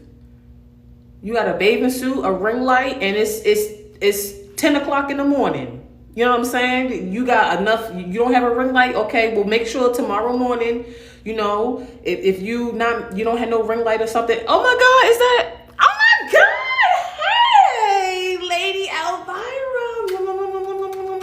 Hello, Queen. I have not seen you in, oh my God, hey, Lady Elvira. Hello, Queen. I have not seen you in years. Hey, love. But you know what I'm saying? Like I said, like if it's 3, 4, 5 o'clock at night, you done missed your opportunity. You don't have no ring light. Okay, well, tomorrow morning you need to wake your ass up early when the sun is out and use the natural sunlight in the window. Put your phone in the goddamn windowsill and make it fucking happen. You don't have no ring light? When you turn the light on in your mama house, the light all yellow and shit because she smokes cigarettes or something, so that the lighting looks bad. You need to do something. Take some money, go get you a hotel for one night.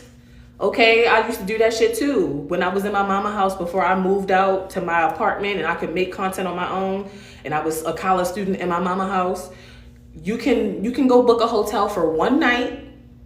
You and your girlfriends, y'all can go half on it or divide it into fours, whatever the fuck.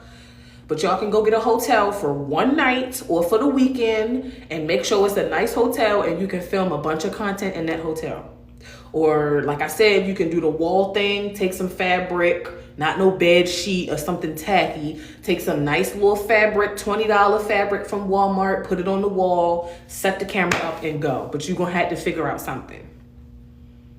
You're gonna have to get creative. Walmart, put it on the wall, set the camera up and go. But you're gonna have to figure out something. You're gonna have to get creative as fuck. And then the minute you start making money from that, you need to reinvest that in yourself. You're gonna have to get creative as fuck. And then the minute you start making money from that, you need to reinvest that in yourself. Don't worry about, oh, now I'm making money. Now I gotta shit on girls. Now I gotta go get that. You need to reinvest that in yourself. Don't worry about, oh, now I'm making money. Now I gotta shit on girls. Now I gotta go get designer purses. Now I gotta go get the bust down. Now I gotta go party all the time. Now I gotta get hookah. Now I gotta smoke weed. Now I gotta do all of this stuff. Designer purses. Now I gotta go get the bust down. Now I gotta go party all the time. Now I gotta get hookah. Now I gotta smoke weed. Now I gotta do all of this stuff so I can look like I'm rich. Now I gotta do all of this stuff so I can look like I'm rich. It's no need for you to look like you rich as a Findom and you still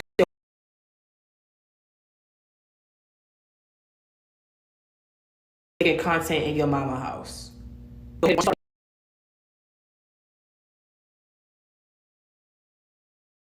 Content in your mama house. Right? Your first $500, you need to take two of those, $200 of that money and put that aside for your LLC. Right? Your first $500, take $200, put that aside for your LLC. Get your LLC established. Get you a business bank account. After you get your first $500, pocket the other $300, do whatever you need to do with the other $300 because it's your money, but make sure that you are setting yourself up for success. You can go to the dollar store and get shit. Oh, thank you, Lady Elvira. Dollar Tree has ring lights and selfie cameras. Ain't no excuses these days. Dollar Tree didn't used to have all of this types of shit. Matter of fact, the ring light I'm using right now came from Rainbow, the clothing store, because that's how I grew up, wearing clothes from Rainbow. And if you don't know what Rainbow is, it's the same shit as Shein and Fashion Nova, the original. I grew up wearing clothes from Rainbow. And if you don't know what Rainbow is, it's the same shit as Shein and Fashion Nova, the original, OG, Rainbow. And if you don't know what Rainbow is, it's the same shit as Shein and Fashion Nova, the original, OG, Rainbow. This ring light came from Rainbow, babes. I make no excuses. You can get a ring light from any fucking where. The Dollar Tree has the little ring lights that wear on the iPod. Where the Dollar Tree has the little ring lights that wear on the iPod. Where the Dollar Tree has the little ring lights that wear on the iPod. Where the Dollar Tree has the little ring lights that wear on the iPod, but they'll have the little ones that go right on your phone that like shape like this, and you just put that bitch right at the top of the phone on the camera. It'll light up your face. Make it work. It's $1.25. You got $5. You can I've done this before as well. You can like wear on the iPod, but they'll have the little ones that go right on your phone that like shape like this, and you just put that bitch right at the top of the phone on the camera. It'll light up your face. Make it work. It's $1.25.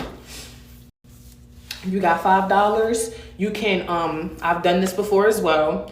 You can like wear on the iPod, but they'll have the little ones that go right on your phone that like shape like this, and you just put that bitch right at the top of the phone on the camera. It'll light up your face. Make it work. It's $1.25. You got $5. You can I've done this before as well. You can like wear on the iPod, but they'll have the little ones that go right on your phone that like shape like this, and you just put that bitch right at the top of the phone on the camera. It'll light up your face. Make it work. It's $1.25. You got $5. You can I've done this before as well. You can and I had multiple rolls of that purple wrapping paper. I taped that shit up to the wall, and now boom, I was making content off of $5 paper. I taped that shit up to the wall, and now boom, I was making content off of $5 paper instead of just having a blank white wall or something like that. So you have to be creative. You have to be creative. Creative, creative, creative. If you keep getting flagged on Twitter, it means that you're violating the term instead of just having a blank white wall or something like that. So you have to be creative. You have to be creative. Creative, creative, creative. If you keep getting flagged on Twitter, it means that you're violating the terms and conditions of the platform. So rethink the stuff you're posting. If you keep getting flagged on Twitter, it means that you're violating the terms and conditions of the platform. So rethink the stuff you're posting. If you're posting stuff that's getting you flagged, stop posting it. At the end of the day, you can post a lot of shit on Twitter. You can post a lot. If you're posting stuff that's getting you flagged, stop posting it. At the end of the day, you can post a lot of shit on Twitter. You can post a lot. If you're posting stuff that's getting you flagged, stop posting it. At the end of the day, you can post a lot of shit on Twitter. You can post a lot. If you're posting stuff that's getting you flagged, stop posting it. At the end of the day, you can post a lot of shit on Twitter. You can post a lot. So, you gotta get creative. The phone on your camera will also allow you to record with flash, right? If you want to do the backlight thing, if you want to flip the phone around and do backlights, absolutely. Absolutely. Right. That's the same thing I was just mentioning. What if you live in a small studio apartment? That's literally the same thing I did when I was in my small studio apartment. Back in college, I was living in a 400 square foot apartment that was $773. And like I was saying, I didn't have anything back then, so I was using a bathing suit to film in, and I had fabric on the wall that I bought from Walmart, and I would put the phone in the window and then step away from the window and film content. And I was doing that in a small studio apartment. So you got to get creative. You got to make something happen. If you really want it, you will find a way to make it happen. If you really want it, if this is really for you, you will find a way to make it happen. And if you don't have a backdrop, then use your headboard. If your headboard is aesthetic, use your headboard. If your living room couch looks aesthetic enough, use that. Use what you have. But you have to do something, and you definitely have to try.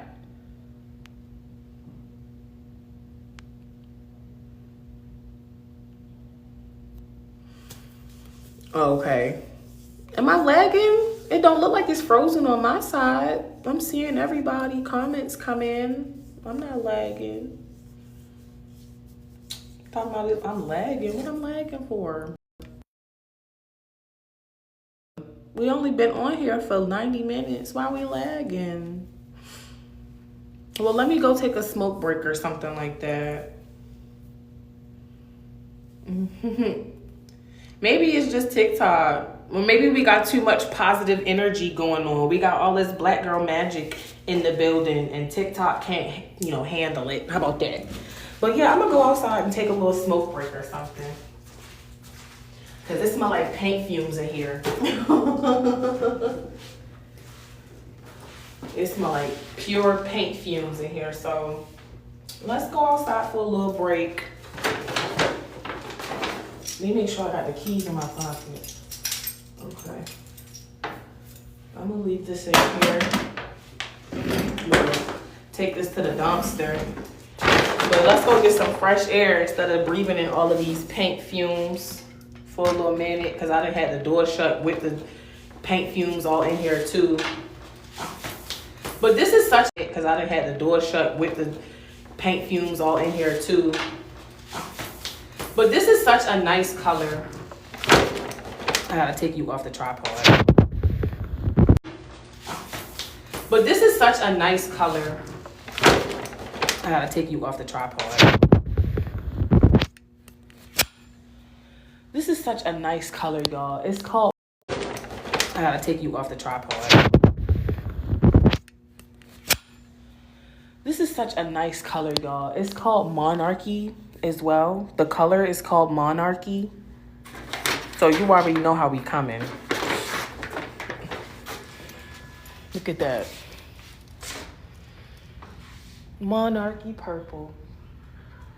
And that's going to be real nice with the crown molding that I find as well. Well, I already found it, but once I put the crown molding on there as well, it'll look really nice. And I'm feeling like the rest of the room will be purple too.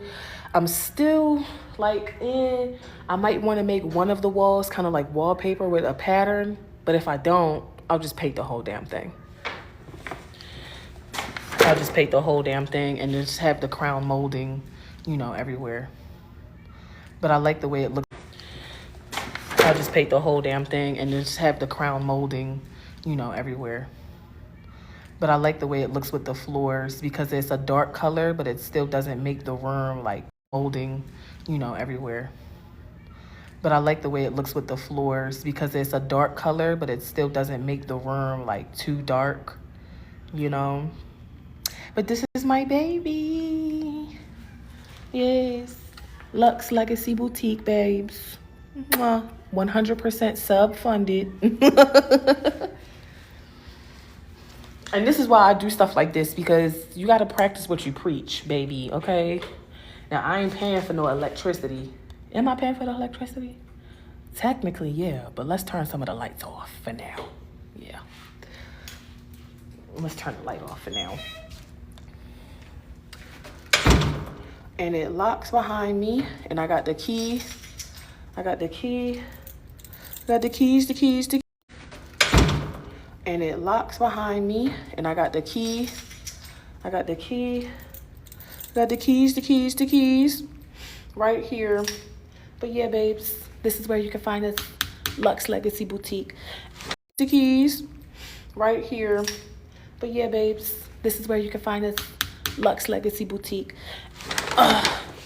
Custom made wigs and corsets. So where you can find us, Luxe Legacy Boutique. Custom made wigs and corsets. Size inclusive corsets as well. Size inclusive corsets. And corsets. Size inclusive corsets as well. Size inclusive corsets. But I'm gonna go jump in a little elevator because I want to go outside and get some fresh air. And I need to find a dumpster. I don't know where the dumpster is at. Inclusive corsets, but I'm gonna go jump in a little elevator because I want to go outside and get some fresh air. And I need to find a dumpster. I don't know where the dumpster is at. I ain't think about that. Where the fuck is the dumpster? I don't know where the dumpster is at. I ain't think about that.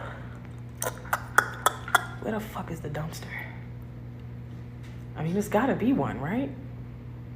It's gotta be a dumpster. I mean, where the fuck is the dumpster? I mean, there's gotta be one, right?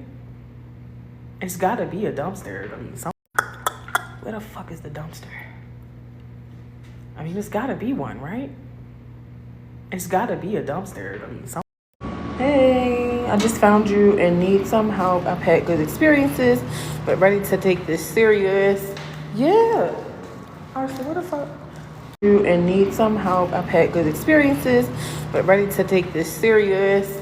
Yeah. Arthur, what the fuck? All right, I see.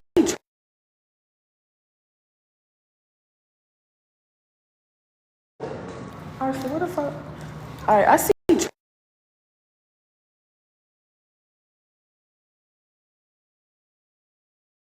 But if ain't shit else out here, I'm gonna put it in that fucking trash can.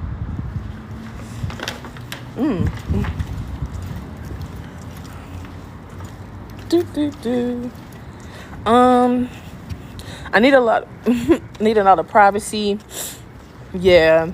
Definitely on the privacy tip. Because you definitely want to feel comfortable while you're making your content, because then otherwise it's just going to feel cringy. And I really don't see no dumpster out here. Well, I'll be damned. Somebody need to do something about that.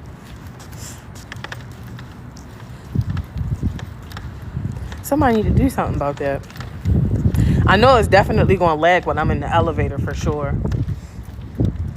But I also don't have individual Wi-Fi set up in there. The office has Wi-Fi itself, like free Wi-Fi, but Free Wi-Fi is always going to be ass. I'm going to just put my trash in this little trash can, and then, you know, somebody else going to have to deal with it. Because I tried to look.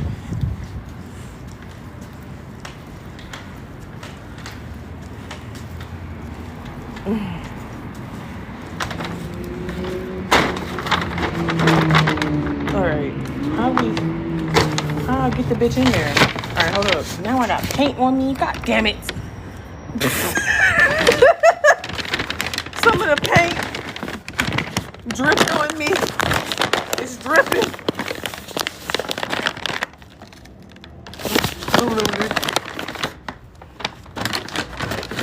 Okay. Alright. We good. Now let me see what's over here. You know, walk around. Cause you know I'm just getting my keys today, so you know I'm new and shit. You know, as a little tenant. Period. So what we got? What's this? Okay, so we got the FedEx box. Period. So when you order some shit for me, I'm gonna drop it in this box. And we gonna FedEx that motherfucker straight to you. And then you got the USPS one, you know, for the post office. I'm gonna put that in there. But the parking lot is mad big. Hella parking. If you know, you know. We in Baltimore. I consider this West Baltimore, even though this is technically Baltimore County, but it's all the same damn thing if you from here, really. We technically in Woodlawn, but this is basically still Baltimore, West Baltimore, really, truly. Hold up.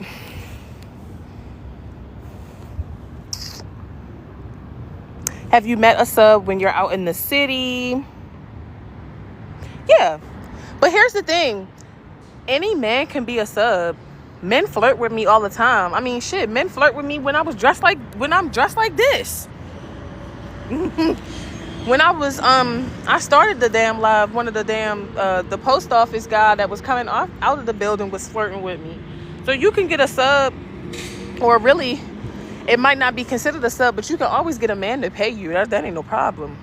If you got the gift of pretty privilege for real, even if it's not based on financial domination. Oh yeah, I'm over West. Born and raised over West. You can take me out of West, but you can't take the West out of me, honey. But yeah, we big West. So, but like I was saying, like, you can really get any nigga to give you some money for real. If you really pretty, you really cute. Even when you look raggedy, you still cute. So like, I ain't never been ugly. You can get any motherfucker to give you some money. For real. You can get a nigga at the gas station to give you some money. You don't really want to talk to the guy at the gas station, but you know, you could still convince him to give you some money. Would I spend all your time with the man from the gas station? Definitely no. But if he got $20, $30 to fill up the tank, he can definitely do that. He can do that. He can fill up the tank for you. He can definitely fill up that tank for you. Like, oh, you want me to pump your gas? Oh, sure, you can pump the gas. You can pay for it too while you at it. And he'd be like, okay. And then he'd be like, oh, can I have your number? And then that's when you'd be like, you got kids? Oh, damn it. I was going to give you my number if you said you ain't had no kids. Oh, well. Too bad. Thanks for the free gas, though. Right? Ain't no benches over here. They got benches over there. I'm on a bench. Not me tripping about a bench. Alright, so I'm gonna probably start moving the furniture when I get off of here with y'all. But it's really not too much. So I'm gonna just put that shit in the elevator. It's just my chairs, the 2 chairs that I have for now. I also have this lamp in here and some picture frames, but I'm not gonna hang none of that stuff up. I'm just gonna move it in there. And I got some other stuff back at my apartment that I also need to go get at some point, but I'm gonna be in this bitch all day. I was already knowing that. I'm finna be in here all day. all night.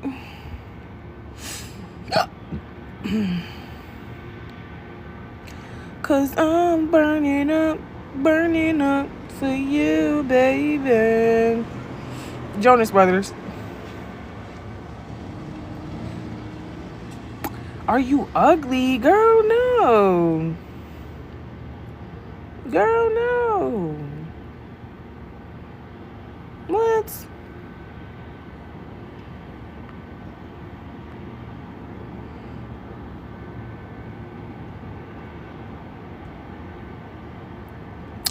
So that's the thing. When I'm on the purple phone site, it's definitely cute. When I'm on there, you have to be able to. Everything that you do is strategic. Hold up, because I'm not trying to start the car. Where the fuck did he come from? Damn it, I wasn't trying to start the car. All right, well. You just made me do all of that for nothing. And then I gotta close the door and then open it so that the little beeping stops. All right, bet. So here's the thing. When I'm on the phone with men, and don't mind my car being, dirty and shit, because like I said, I'm moving stuff. When you're on the phone with men, everything that you do, every interaction that you have with a man has to be very intentional when you're a Findom. So even your conversations on the purple phone site have to be structured. So if I'm talking to somebody for the first time and they, we've never called, before, this is the first time we've had a call, we're doing like an intro. We're doing an interview, basically. Who are you? What's your name? How did you find me? Is this, financial domination or femdom or BDSM? Is this something that you've done before? Have you, do you have experience with other women? What kind of experiences did you have? And then ask them to give you details. What does financial domination or what does female supremacy, what does that mean to you in your own words? Are you serious about this, or is this is just something that you do, for fantasy? Have you actually served a black woman before, or you just like making this up so that you can get off? Those are the types of questions that you want to ask. And then of course, make up your own questions as well. But you want to ask questions in that first conversation that you have with them so that you can really understand, like, all right, is this man really somebody that could potentially be a long-term client, or is this just a customer? Because it's a difference between a client and a customer. A client could be somebody that you build a relationship with. They give you money long term, yada yada bing bang.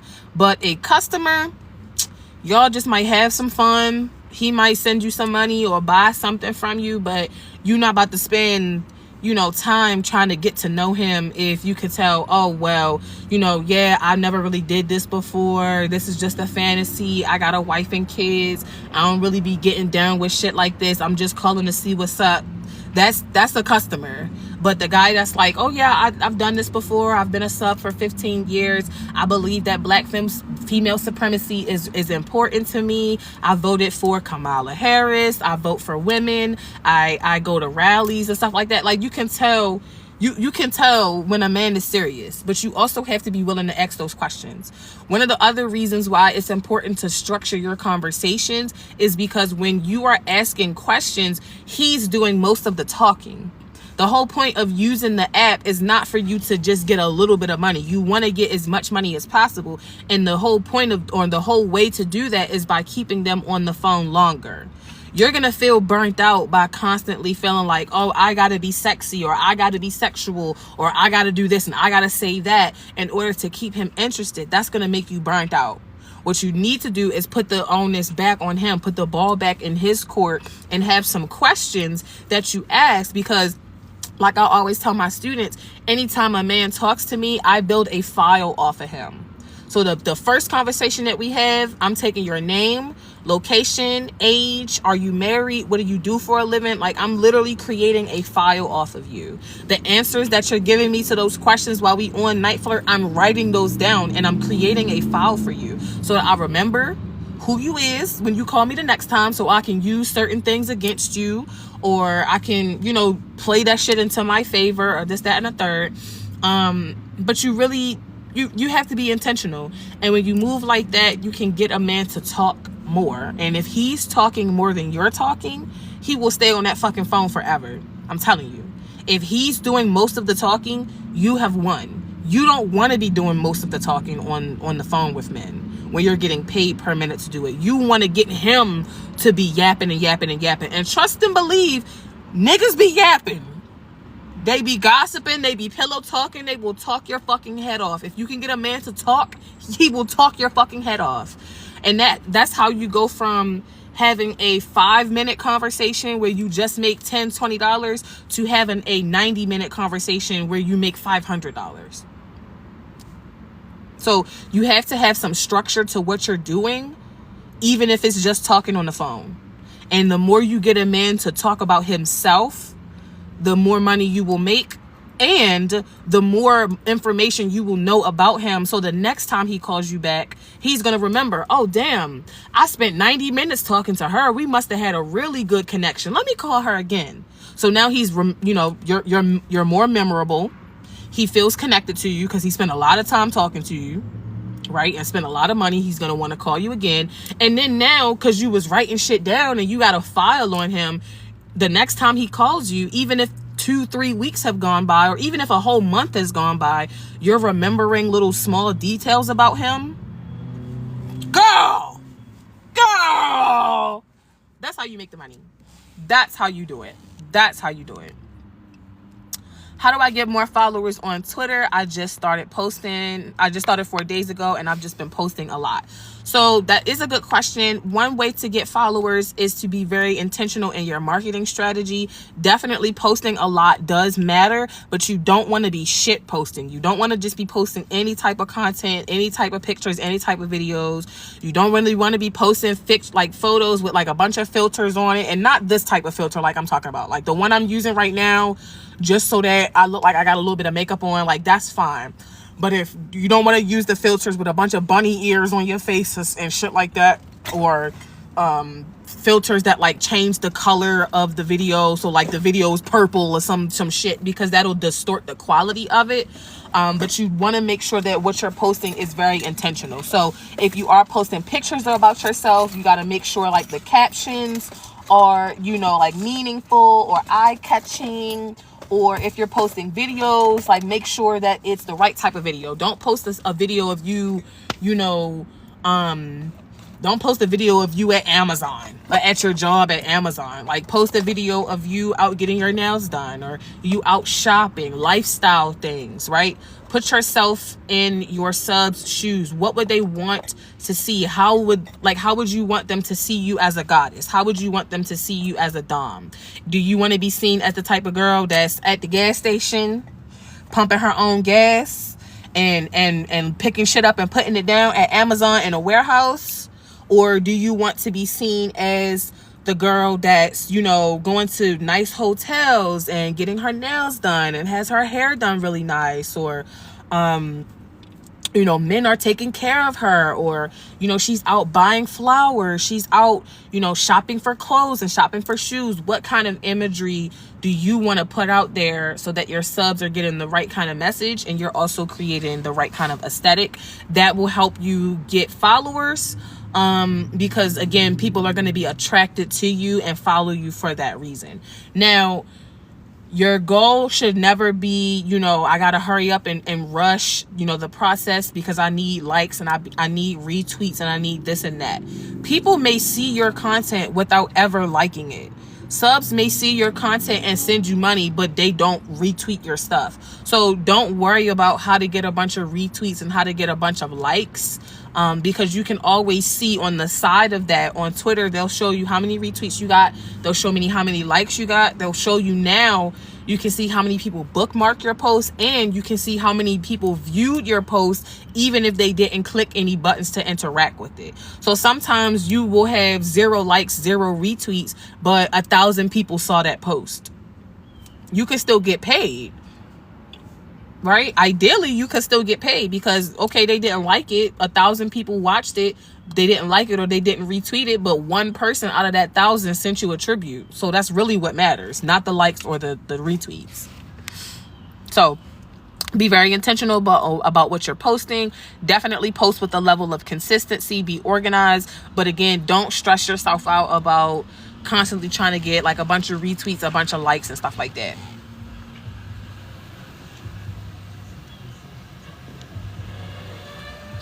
When I ask questions to get to know them, they only give you short answers. Are you asking open-ended questions, or are you asking questions that would be like a yes or a no? So you have to be a little bit more of a conversationalist as well, which is why it's important for you to get comfortable talking to men in this capacity, because men will be older than you. So make sure when you're asking questions, make sure you're not accidentally phrasing your question as a yes or no response, and you're phrasing the question that's going to give them room to really, explain themselves. So if you ask a man, like, are you married? And he says no.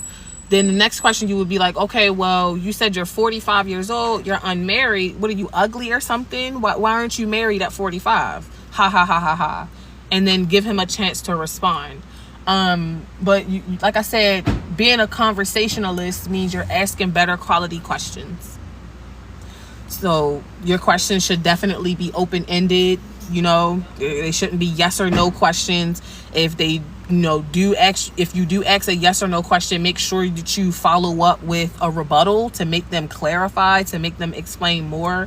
And then at the end of the day, if they're like just dry as shit with their responses, I would call them out on that. It's like, okay, well, you called me, you kind of dry.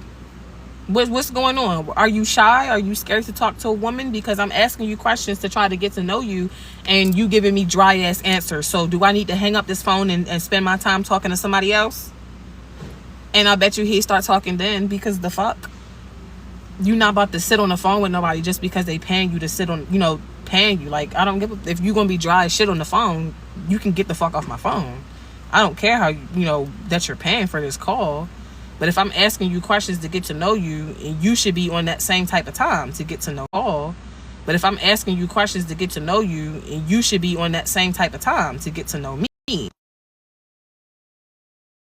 Right, straight up telling them like, okay, well, I'm glad that you called me. You had the confidence to call me today. I'm glad that you had the confidence to call me today. But based on the way you answering questions, it's given that you not really serious, and I don't have time for people that's not serious. So go ahead and get off my phone. Click. Maybe call me back when you grow some balls or something like that. Click. Be real. It's you don't gotta be nice. Nobody said you ever had to be nice just because they was paying you. You are dumb. Talk your shit. But like I said, make sure that you are structuring your conversation so that you can get the information that you need to get out of those men. Would it be best to have an Instagram account? No. You should not be doing financial domination on Instagram. Don't even waste your time with Instagram. The terms and conditions of Instagram will never support you. You're going to lose your Instagram. Your page going to get locked. You're going to get blocked out of it. It's not worth it. Instagram is not worth it for financial domination. Nope, not at all.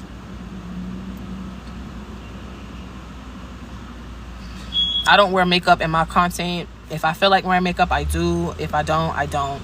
At the end of the day, most people struggle not because they're ugly, not because you don't look the right type of way. You're not struggling because you're dark skinned and somebody else is light skinned, or you're fat and somebody else is skinny, you're white and somebody else is black. None of those things are really real.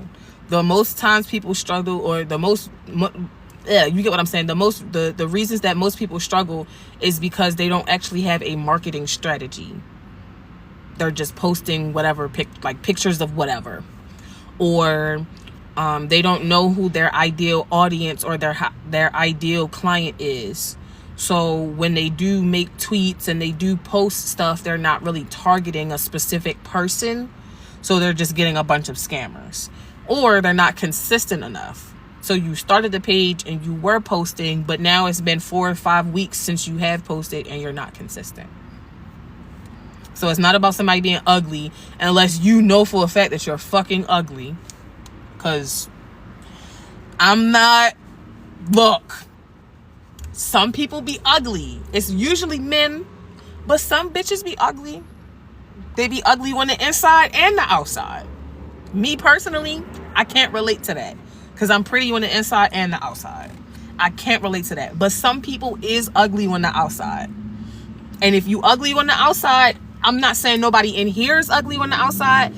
However, if you know you might be ugly on the outside, maybe you need to switch it up.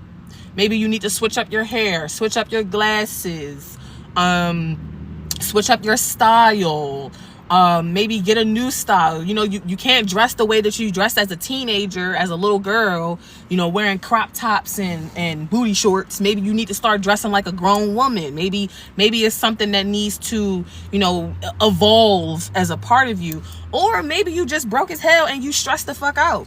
Because sometimes when I'm on my menstrual cycle, and like I said, I'm cute on the inside and the outside always.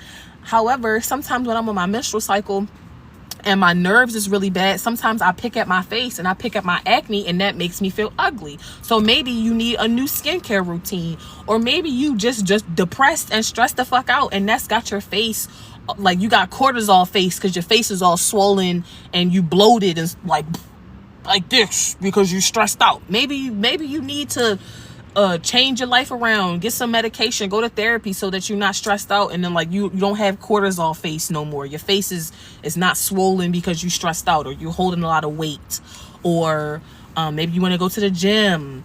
It's not even about being big, because I done seen big, huge motherfuckers make money. It's people called super BBWs that's out here doing this. My 600-pound life girls is out here doing this. So it's not about nobody's size, for real. But maybe you need to, you know, go back to the drawing board, elevate yourself, because it's always going to be about your confidence. Maybe it's your confidence. Maybe you're not confident enough. So the way that you present yourself and the way that you speak about yourself doesn't give, oh, she's a dominant woman. Maybe it's something like that. But you know what I'm saying? In those kinds of instances, those are all self-imposed roadblocks. Those are not real things. It's not, you know what I'm saying? Like, there's no rule that says you can't do financial domination unless you weigh under this and you look like this and you talk like this and you're from this place and you wear this color. Those are not real rules. You can look like whatever, you can do whatever.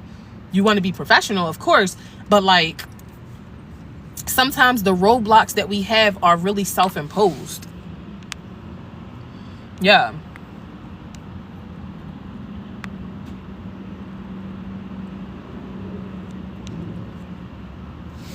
Can you steal photos from Google or Pinterest?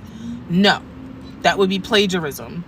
And that's inevitably somebody else's content. So, no, I wouldn't suggest using photos that somebody else had, or being a catfish, or using AI. You definitely need to be taking pictures of yourself, videos, you know what I'm saying? You can reuse stuff, reuse photos from when, you know, the last time you was dressed up nice, reuse photos, reuse stuff.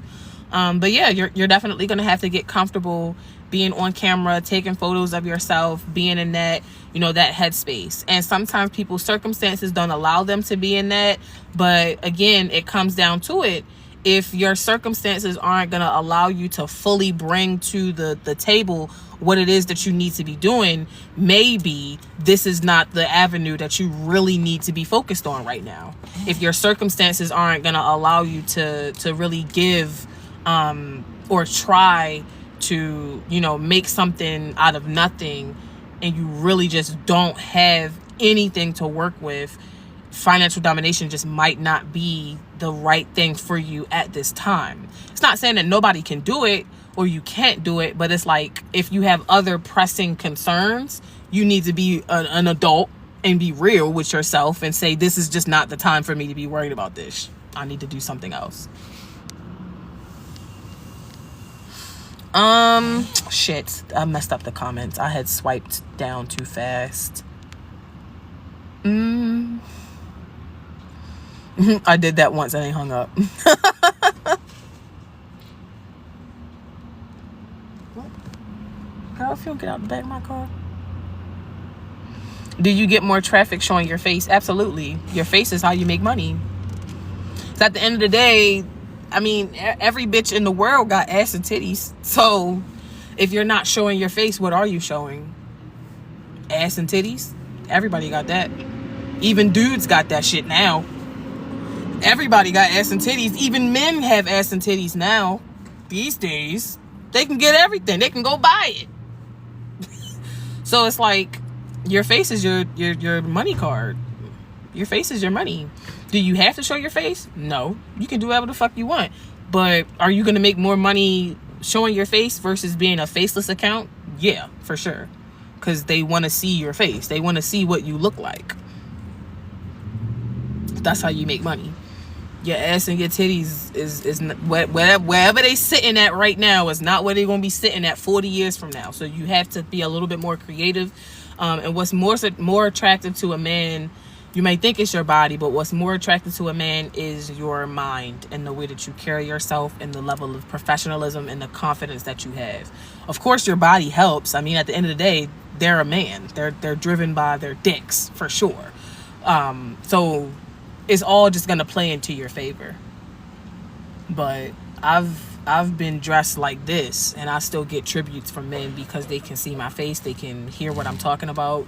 I'm cute, so it don't matter if my cleavage is out or not, because at the end of the day, my face is cute.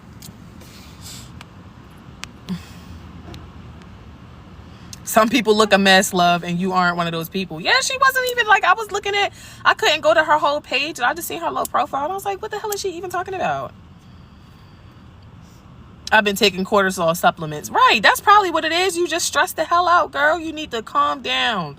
Get you some lavender tea and do some mantras. Maybe go to a yoga class. You know, tap into your energy. Calm down. You know, just breathe. But you got this. Ain't none of us in here ugly. The fuck? Even at your ugliest, you ain't ugly. Right? Come on now. But sometimes it be stress. Sometimes it be anxiety. Sometimes it be depression that's making you feel ugly. Or like I said, it's making your face like swell up. Or like you get acne real bad because you're like stressed out. Y'all calm down, girl. Take your little supplements and get you some tea. You'll be all right. We beautiful. Black women is beautiful. I can't speak for all races of women, but black women is beautiful.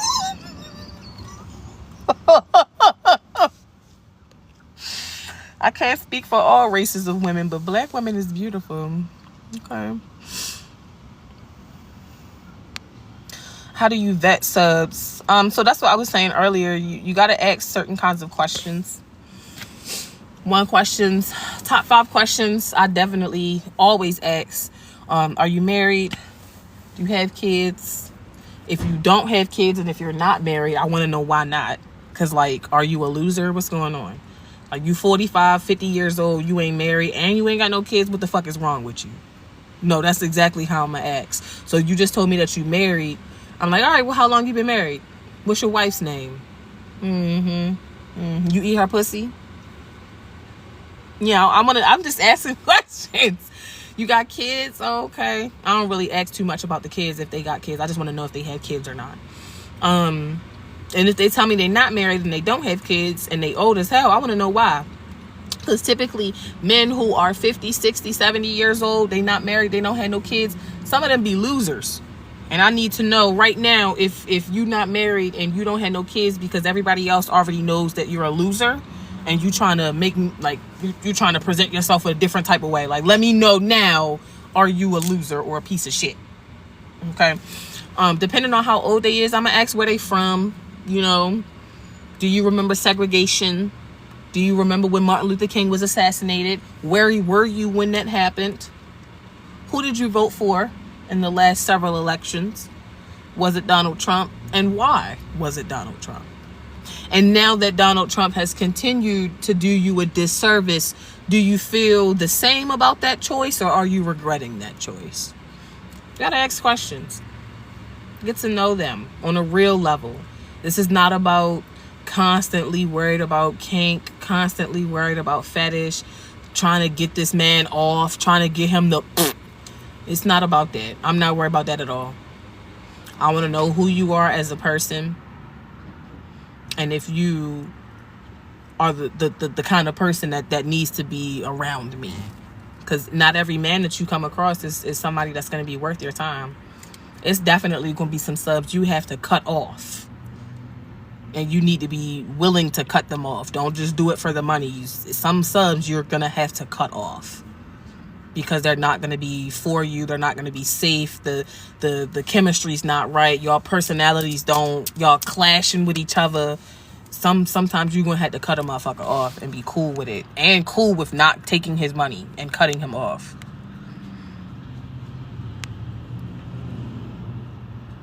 Yeah.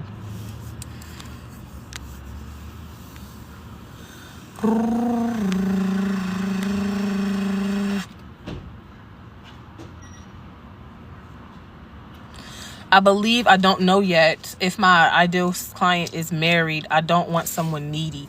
And I was just about to say, like, you definitely gonna have to be used to some women. I've definitely talked to some doms and they're like, oh my God, I can't believe a married man would do something like this. You're gonna talk to a lot of married men. And the reality is, because you are a professional dominatrix, the relationship that you have with that man as your sub is a professional relationship. A married man, unless he's doing some other wild shit with you, but a married man isn't at its core. If y'all are only engaging in financial domination, y'all don't, you know what I'm saying? Y'all don't do Skype sessions. Y'all don't do real-time sessions. Like, y'all don't do shit but maybe talk to each other on the phone and he sends you some money and he's married. He's not cheating on his wife by, you know, spending time talking to you as a financial dominatrix. He's not cheating on his wife by doing that. You know what I'm saying? And that's like, at the end of the day, you're a service provider. Yes, it is an adult service, but he's not cheating on you, right? Like, your husband isn't cheating on you when he go to the strip club. If he did something with the stripper, then yeah, that's cheating. But him being at the strip club and just enjoying the ambiance of the strip club isn't a man cheating on you. So him seeing you as a dominatrix, a professional dominatrix, isn't necessarily him cheating on his wife. But at the same time, why do you give a fuck? Why do you care? Really? Really, why do you care? You don't. You'd be surprised how many married men you'll be talking to. Married men would happily marry, a bunch of kids, and they will, you know, see professional dominatrices because their wife doesn't do certain things, or they don't want to do certain things with their wife, or their wife doesn't give a fuck that they see a professional dominatrix. You being a professional dominatrix to a married man is the same as a married man having a female gym trainer, right? The relationship between him and the woman at the gym that's my trainer. It's not sexual. I'm not cheating on you by having a female gym trainer. She's a service provider, and you're a service provider. So don't think about it as married men cheating or this, that, and the third. But even if they were doing more explicit stuff, why do you really care? You don't really care about this man's marriage. You don't. I promise you, you don't want to. Like, you don't want to, because once you start understanding like who he is as a person and all of the stuff that he's into, you will see him and his marriage and the relationship that he has with his wife. Especially if he talks to you about his wife, you'll see it from a much different perspective. So don't give a fuck about them being married. They will absolutely be married. You do want somebody who is ideally married, because again, otherwise, if they're not married, they will have a lot more time to spend with you. If you're looking for someone that, like, if you're looking for a live-in sub, or if you're looking for a sub that wants to do like in-person sessions and talk on the phone a lot and do a lot of sessions with you, ideally that person would need to be unmarried. However, if you're talking to someone who is married, you do got to be realistic. That person's not going to be available for you all the time, right? After work, you can't text him and be like, oh, give me some money, because he's at home with his wife. How dare you? You better not text me. If you know what's good for you and you want to keep getting his money, you better not say shit while he's around his wife, because otherwise he won't get a divorce and she's going to take all the money, right? So you got to think, a married man, not going to be available all the time. He's going to be available from probably working hours, 9 to 5. Not even 5. He's probably going to be available from 9 to 3. After 3 o'clock, a married man's not going to be available like that. Unless he, you know, up 2 or 3 o'clock in the morning hiding in the bathroom. He's not going to be available like that. If you want to do sessions all the time, like I said, online sessions, telephone sessions, real-time sessions, ideally the man that you will be looking for is unmarried. But you wouldn't know that if you don't ask those kind of questions.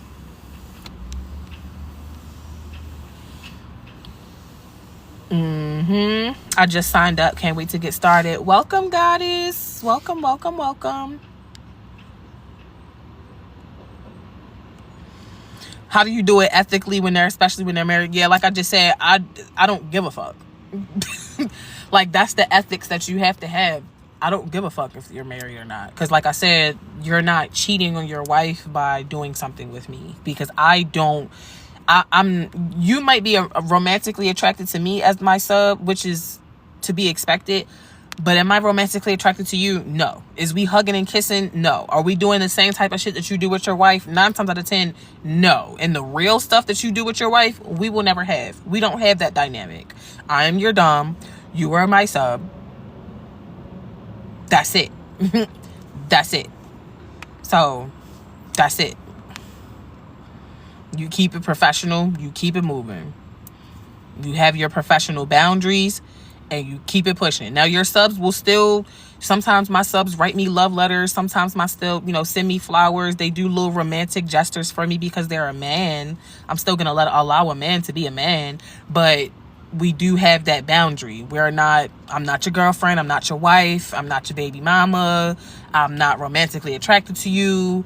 We can go out on a date, but this is a dom sub date. You know what I'm saying? Like, you don't have my personal number. You don't know my personal name. You're not in my personal business. You know what I'm saying? We gonna keep it professional. For sure.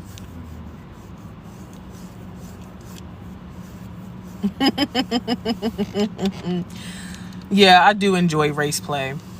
White people don't enjoy race play. Or white people can't do race play, but everything that you do as a black dom will be considered race play, because what you have to be, again, realistic and understanding is the men who are approaching you because you're black. They may say, oh, well, I have a specific kink for foot fetish or smoke fetish or this or that. But you yourself, your black ass is a fetish. And they will absolutely be approaching you for that reason. So you can't not do race play as a woman of color. But I personally do enjoy race play for sure. Yeah, I do. Does everybody? No. But I'm more willing to do a lot of different stuff that other people don't do. Because I'm comfortable with it. But I enjoy race play. White people can't do race play anymore. White people used to do race play a lot, and this is why it's important to like talk to people who have been in the industry for a long time, because there was a time where let's say, for example, the platform I Want Clips used to let white people do race play and let white people say nigger. Yeah, they did that until black people called out the white girls that were doing it and the platform for allowing it. And now white people can no longer say nigger, and race play is no longer an approved topic on I Want Clips. But they were absolutely doing it. And this was just a few years ago. I've only been in this industry for 7 years. This wasn't in the 1950s that people were making clips and saying nigger. They were doing that in 2017. So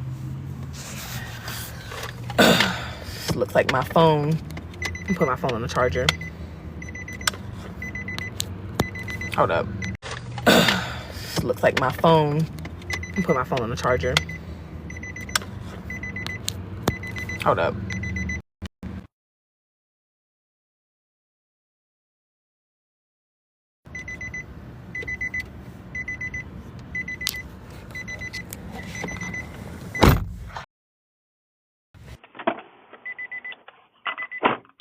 Whatever. No, I don't want that on there. Disconnect. Because now it's on the Bluetooth. What you want a Bluetooth for? Siri. What are you... Siri. Can y'all even hear me? Can y'all hear me? How about now? Can you hear me now? Okay. Because I was like, why did it even connect to the Bluetooth? You can hear me now. It's muffled right now, or it's not? Is it muffled? Okay, it's perfect. It's like, why the fuck did you connect to the Bluetooth? I didn't even turn the whole car on. All right. Anywho.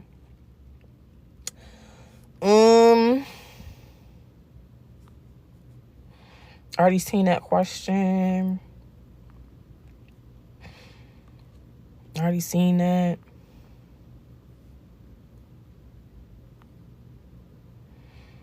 Yeah, ask them if they married.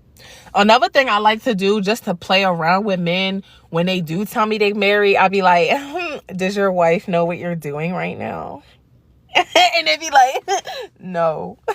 And I'll be like, oh wow. So like, if you're married, yes, goddess. Does your wife know what you're doing right now? No, she doesn't. I was like, oh wow, okay.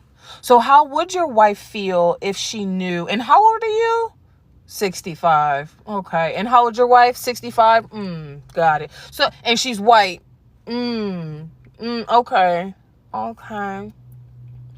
So how would your wife feel if she knew that you were spending your money to talk to a much younger black woman about kissing her ass and worshiping her feet? How would your wife feel if she knew about that?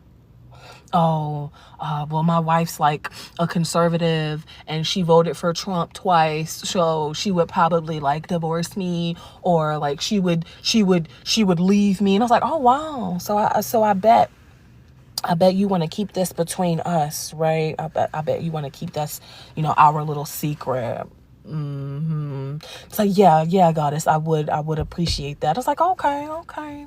You want to keep this our little secret? Well, things come at a price. Things do come at a price. Yeah, things do come at a price.